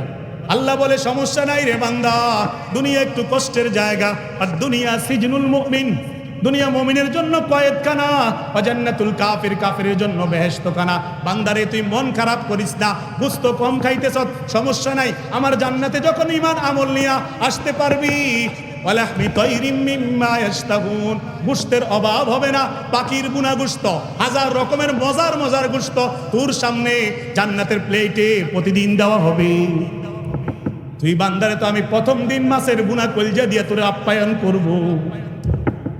এরে বান্দা আজকে তোকে যদি কোনো বেগানা নারী, শয়তান নারী, দুষ্ট নারী তোকে মোবাইলের মধ্যে মেসেজ দেয়, তোর সাথে পরক্রিয়া করতে চায়, জিনা করতে চায়, প্রেম প্রীতির নামে অবৈধ কাজ করতে চায়, আজকে যদি তুই এগুলোর ক্ষেত্রে সবর করতে পারস, নবী ইউসুফের মতো, নবী ইউসুফ যেভাবে জুলাইখাকে প্রত্যাখ্যান করে দৌড় মারছে, কথা বলেন মারে নেই, তুই যদি এভাবে দুনিয়ার হারাম নারী থেকে সরে থাকতে পারস, আমি আল্লাহ তোকে কথা দিলাম, ওয়াহুরুন আইন কামসালিল লুলুইল মাকনুন, আমি আল্লাহ তোকে বড় চমৎকার ডাগর ডাগর চোখওয়ালা বড় সুন্দরী মুক্তার দানার মতো হুর দেব। হুরুম মাকসুরাতুম ফিল খিয়াম, সূরা রহমানে আছে, এগুলো তাবুর মধ্যে সাজায় রাখছি। তুই কি মনে করছো শুধু 70টা দিমু? না রে বান্দা না, 70 দিয়া তো আমি বেশি বুঝাইছি। ওলামায়ে কেরাম কি বলেন? 70 দিয়ে আল্লাহ বেশি বুঝাইছে। 70 মানে আল্লাহ গণ্যা গণ্যা 70টা হুর দিবে।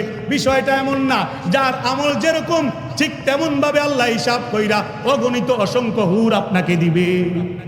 কারণ তার কাছে হুরের অভাব নাই, তিনি কুন বললে ফায়াকুন হয়ে যায়। হুর বানাইতে তার বেশিক্ষণ লাগে না।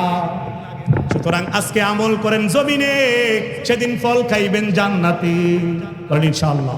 এজন্য কয়েকবার আবারও জিকির করেন দিল থেকে, তওবার নিয়তে লা ইলাহা ইল্লাল্লাহ, লা ইলাহা।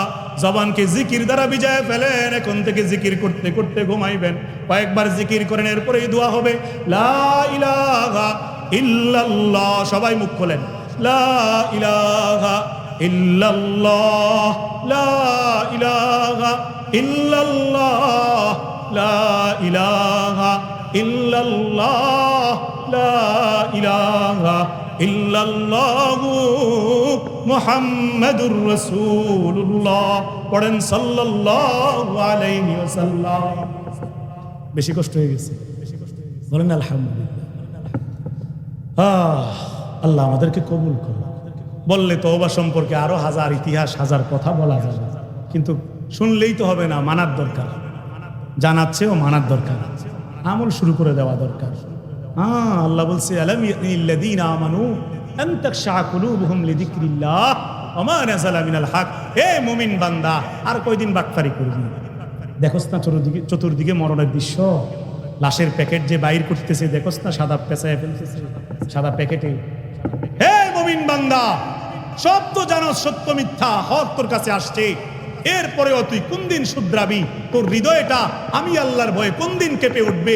কোন দিন নরম হবে? কোন দিন তুই নামাজ ধরবি? কোন দিন তুই গুনাহ ছাড়বি, বিড়ি ছাড়বি, গালিগালাজ বন্ধ করবি, মসজিদে আসবি, হালাল হারাম মানবি? তুই কি জানোস না প্রত্যেক দিন তোকে কবর ডাকতেছে? প্রত্যেকের কবর প্রত্যেককে ডেকে বলতেছে আনা বাইতুদ দুত, এ দুনিয়াবাসী আমি কিন্তু পোকামাকড়ের ঘর। ঠিক কি না? আনা বাইতুল ওয়াহদা, আমি একাকী ঘর, এখানে একা আসতে হবে, সাথে বন্ধু নিয়ে আসতে পারবে। আনা বাইতুত তুরাব, আমি মাটির ঘর, এখানে আসলে কিন্তু খবর আছে মাটির ঘর এটা।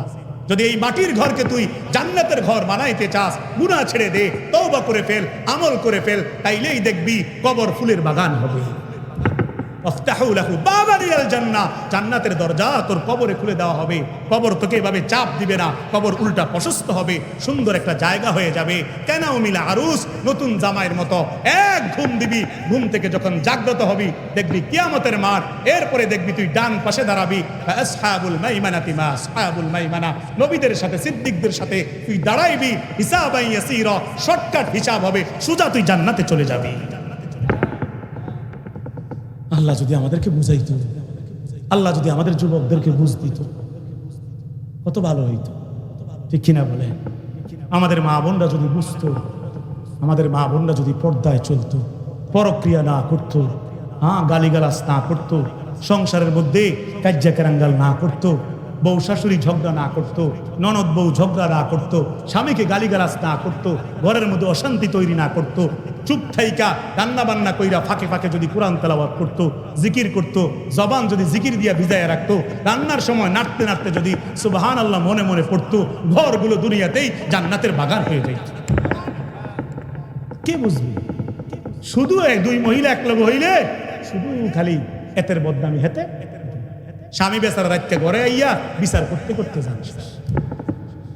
ঠিক কি হাতে নিরূপা, হাতে খুঁজে কি মাপ দিয়ে যাবো না বুদ্ধি? যাই হোক আমার ভাইয়েরা, আল্লাহ সবাইকে হেদায়েত দান করুন। অনেক রাত হয়ে গেছে, অনেক কষ্ট দিয়ে ফেলছি, অনেক কথা শক্ত করে বলছি। রাগ হয়েছেন নি আপনারা? বদদোয়া দিচ্ছেন নি কেন? দোয়া করবেন তো ইনশাআল্লাহ। আমি আপনাদের আশেপাশে আরো কয়েকবার আসছি, তো এখানে আসি নাই। হ্যাঁ, যে ভাই ওনার নাম কি আসেনি ওখানে, আমার খবর দেওয়া নাইছে। আপনি নি কি নাম? হ্যাঁ, মাহাদি হাসান ভাই, উনি যেখানে জুমার নামাজ পড়ায় ওই জায়গার নাম কি? ফেনী ছাগল নাইয়া, ওইখানে আমি পার্শ্বিক মাহফিলে বয়ান করছিলাম, উনি ওইখানে আমার দেখছে। ওইখানে ওই মসজিদে উনি জুমার নামাজ পড়ায়, ওই মসজিদের সামনে বয়ান করছিলাম, হয়তো ওই দেখাতে এখানে আনছে। কথা বলছেন? তা আমি বলছি কি বলছি নিজেও জানি না, আপনারা রাগ করেন নাই তো ইনশাআল্লাহ। আমি এখানে জগন্নাথ দিকে একটা জায়গা আছে একটু আগে, ওইখানে বয়ান করছি। 14 গ্রামের এই রোডে আরো কয়েকটা মাহফিল আমি আসছি, কম বেশ আপনাদের এলাকায় আসা হয়েছে, এখানে আজকে আসলাম। কেউ মনে কষ্ট নিয়েন না, অনেক রাত কষ্ট দিলাম, ছোট মানুষ। আমার বড় ভাইকে তো আপনারা ভালো করেই ছিলেন, হয়তো মনে মনে ওনারে খুঁজেন, কিন্তু ওনারে পাওয়া এখন খুব কঠিন, ওনার মাহফিল পাওয়াই যায় না। কেউ কেউ 2-4 বছর ধরেও ঘুরতেছে। হযরত মাওলানা আনিসুর রহমান আশরাফি হাফিজাহুল্লাহ আমার আপন বড় ভাই, চেনেন তো আপনারা। হুজুরকে হয়তো পাইতেন না সহজে। আমি তবে আপনাদেরকে একটা সুযোগ বলে যাই, হুজুরের বয়ান সরাসরি শুনতে চাইলে এখানে না আনতে পারলো কষ্ট করে যদি হুজুরের মাদ্রাসায় যান, আমিও সেখানে ক্লাস করি আজকে 11 বছর থেকে। ক্যান্টনমেন্ট সাহেবের বাজার, প্রয়োজনে আমার নাম্বার নিয়ে ঠিকানা বুঝাই নিয়েন। এই 11ই এপ্রিল, আজকে কয় তারিখ? 27 তারিখ। এই মাস তো শেষে আর 2-3 দিন আছে। সামনের মাসের 11 তারিখ শনিবার হুজুরের মাদ্রাসায় মাহফিল। হুজুরে সেখানে লম্বা বয়ান করে, মাগরিব থেকে এশা পর্যন্ত ইসলামী মাহফিল হয়। 11 তারিখ হবে আগামী মাসেরটা। প্রত্যেক মাসের দ্বিতীয় শনিবারে হুজুরের মাদ্রাসায় বয়ান হয়। হুজুর লম্বা আলোচনা সেখানে করে। কারো যদি বেশি মন চায় সরাসরি বয়ান শুনবেন, দেখা করবেন, সেখানে যাইলে পারবেন। এশা পর্যন্ত বয়ান, এশার নামাজের পরে সবাইরে হালকা তাবারুক বিরিয়ানি খাওয়ানো হয় ফ্রি, খাইয়া বাড়ি যাইতে পারবেন। আমি দাওয়াত দিয়ে গেলাম, চেষ্টা করবেন ইনশাআল্লাহ। আল্লাহ ওয়ালাদের সোহবতে বারবার গেলে দিল চেঞ্জ হবে। অকুনু মাস সাদিকিন, আসা যাওয়া করলে তাকওয়া অর্জন করতে পারবেন। আল্লাহ কবুল করুন, তা না হলে শয়তান এই হৃদয়কে ছিনায় নেবে।